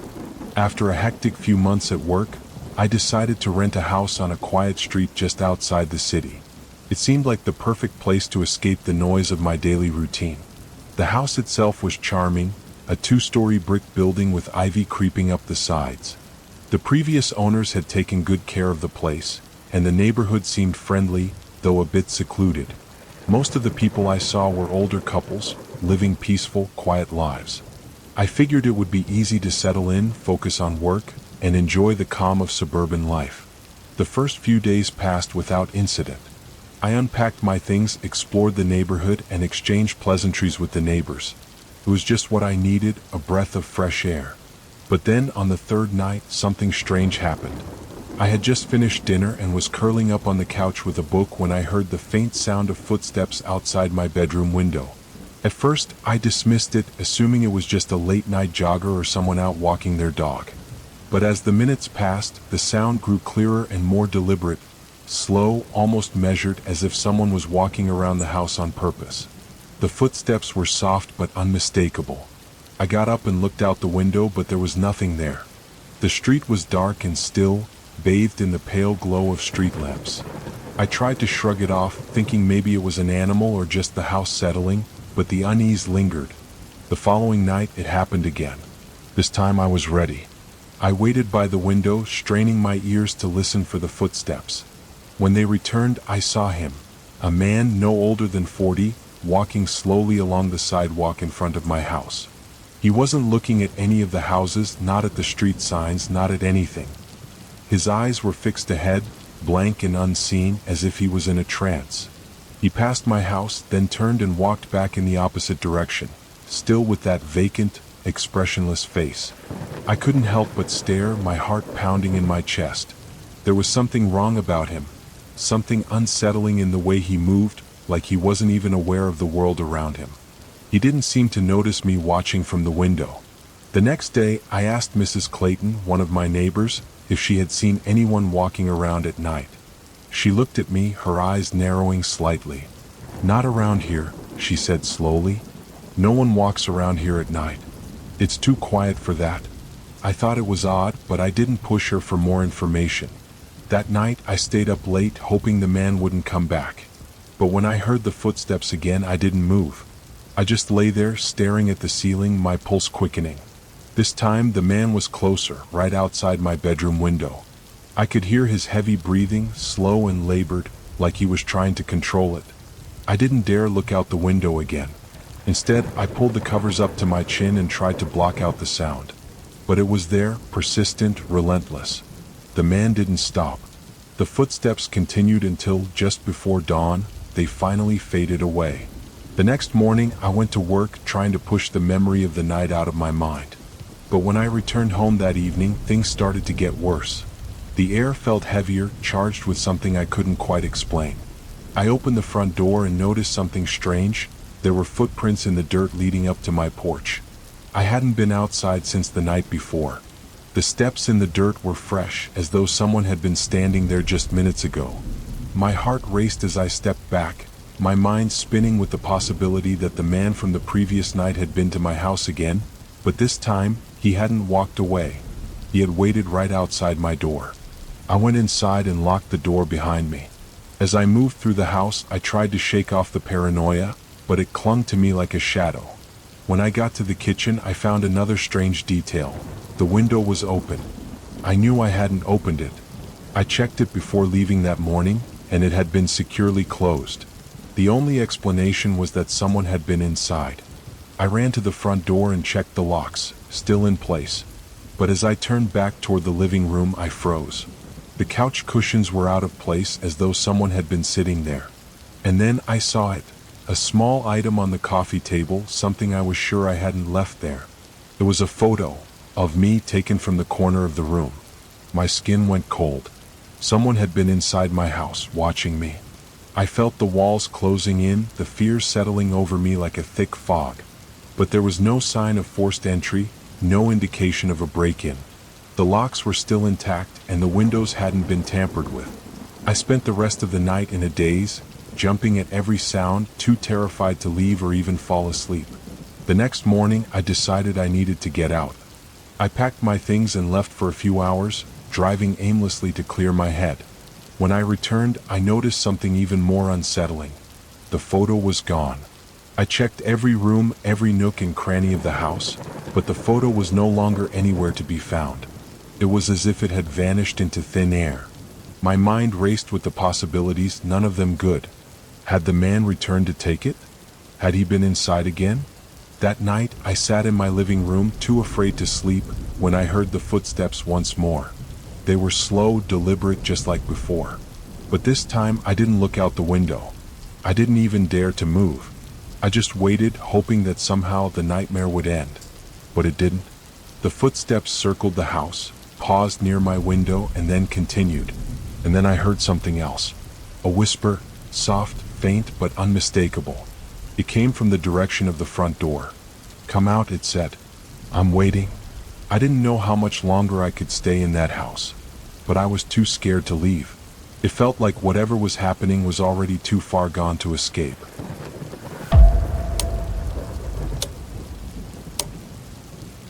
The first time I moved into the old townhouse, I thought it was just another quirky place to live. I had recently graduated and found a job in the city, so a small, affordable place in a quiet neighborhood seemed perfect. The townhouse was tucked away on a street filled with rows of identical houses, all with small front yards and winding driveways. At first glance, it appeared ordinary, almost boring. Nothing special about it, and that suited me just fine. But something about the house felt off. The air was always a bit too still, like it was holding its breath. At night, the house creaked and groaned, more than a house of its age should. And the windows, though clean and well kept, seemed to have an odd way of reflecting light at odd angles, like they were watching me. It wasn't long before the small, unexplainable occurrences began. The first night after I unpacked and settled in, I went to bed and fell asleep quickly. But around 3 a.m., I was awakened by the sound of soft whispering. At first, I thought it was the wind, or perhaps traffic noises from the city. But it was different, low, indistinct voices, almost as though someone was speaking directly in my ear. I sat up in bed, heart racing, trying to convince myself it was nothing. I listened for a moment, but the whispering stopped as suddenly as it had started. I got up, checked all the windows and doors, but everything was secure. The house felt quiet again. I tried to push it out of my mind and go back to sleep, but the feeling lingered. Over the next few days, the whispers continued. They weren't loud enough to make out words, but I could always hear them just on the edge of perception, like someone was standing just outside my door. Every time I'd look around, there would be no one there. I figured it was just the house settling, an old building with its own quirks. I told myself I was just being paranoid. But the whispers didn't stop. They only got worse. One evening, after a particularly long day at work, I decided to take a walk to clear my head. The neighborhood was peaceful, the streets lit by the soft glow of street lamps. As I walked past my house, I saw something strange. The lights inside were flickering in a pattern I couldn't quite understand, like they were trying to communicate something. I stopped in my tracks, watching the window, heart thumping in my chest. The lights blinked out, then back on in rapid succession. I rushed back inside. As I stepped over the threshold, I immediately noticed that the air felt colder. Much colder than it should have been. The whispers were louder now, almost like a chorus of distant voices, echoing off the walls. I couldn't make out the words, but I could feel the weight of their presence, pressing in from all sides. I rushed to the kitchen, trying to distract myself. As I passed the hallway, I glanced into the dark living room. That's when I saw it, the figure. At first, it was just a silhouette standing in the corner, bathed in the dim light from the hallway. It was tall, thin, its shape blurred, almost like a shadow that didn't belong. The figure didn't move, didn't make a sound. It was just there. I froze, my breath caught in my throat. I blinked, and when I looked again, it was gone. I ran to the living room, checking every corner, but there was nothing. I turned on the lights, trying to shake off the feeling that something was wrong. I checked the windows, the doors, even the closets. Everything was locked, everything was normal. But my heart kept pounding in my chest, a persistent, nagging fear that I couldn't ignore. That night I barely slept. The whispers came and went in a steady rhythm, like they were coming from within the walls. At one point I thought I heard footsteps upstairs, even though I knew I was alone in the house. The floorboards creaked above me as if someone, or something, was walking across them. But when I went up to check, there was nothing. By now, I was convinced that there was something wrong with this place. I began doing some research on the house, trying to find out its history. That's when I learned that it had been abandoned for years before I moved in. The previous tenants had moved out mysteriously, leaving behind their belongings and never returning. No one knew exactly what happened to them, only that they had left in a hurry. Rumors circulated about strange happenings, but no one had ever spoken about it directly. I started feeling paranoid, like I wasn't alone anymore. And the whispers, now louder and clearer, seemed to confirm it. The voices were now more distinct, almost like they were trying to tell me something, but I couldn't make out the words. I tried talking to the landlord, but he insisted there was nothing unusual about the house. He offered no explanation for the strange history or the rumors that surrounded it. Then came the night when things took a darker turn. I was sitting in my room, reading, when I felt the temperature drop again. This time, it wasn't just a slight chill. It felt as though the very air in the room had turned cold, as if I was breathing in ice. I looked up from my book and the figure was back. It was standing at the foot of my bed, staring at me with an almost oppressive stillness. I could see its features now, pale, hollow eyes, a thin mouth that seemed to stretch unnaturally wide in a silent scream. I couldn't move, couldn't scream. My whole body was frozen in terror. The figure didn't move, didn't even blink. It just stared. After what felt like an eternity, it began to dissolve into the shadows, fading slowly until it was gone. That was the moment I realized, whatever was haunting this house wasn't going to leave me alone. The whispers had a purpose. They wanted something.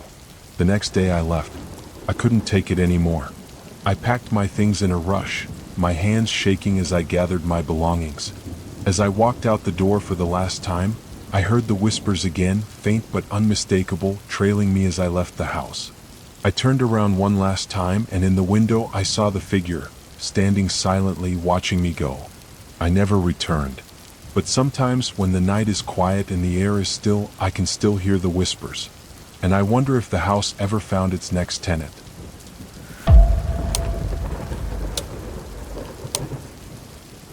Alright, that's all the stories for today. I'm so glad you stayed with me until the end. It really means a lot. If you enjoyed this video, don't forget to like, comment, and subscribe. I'll see you next time.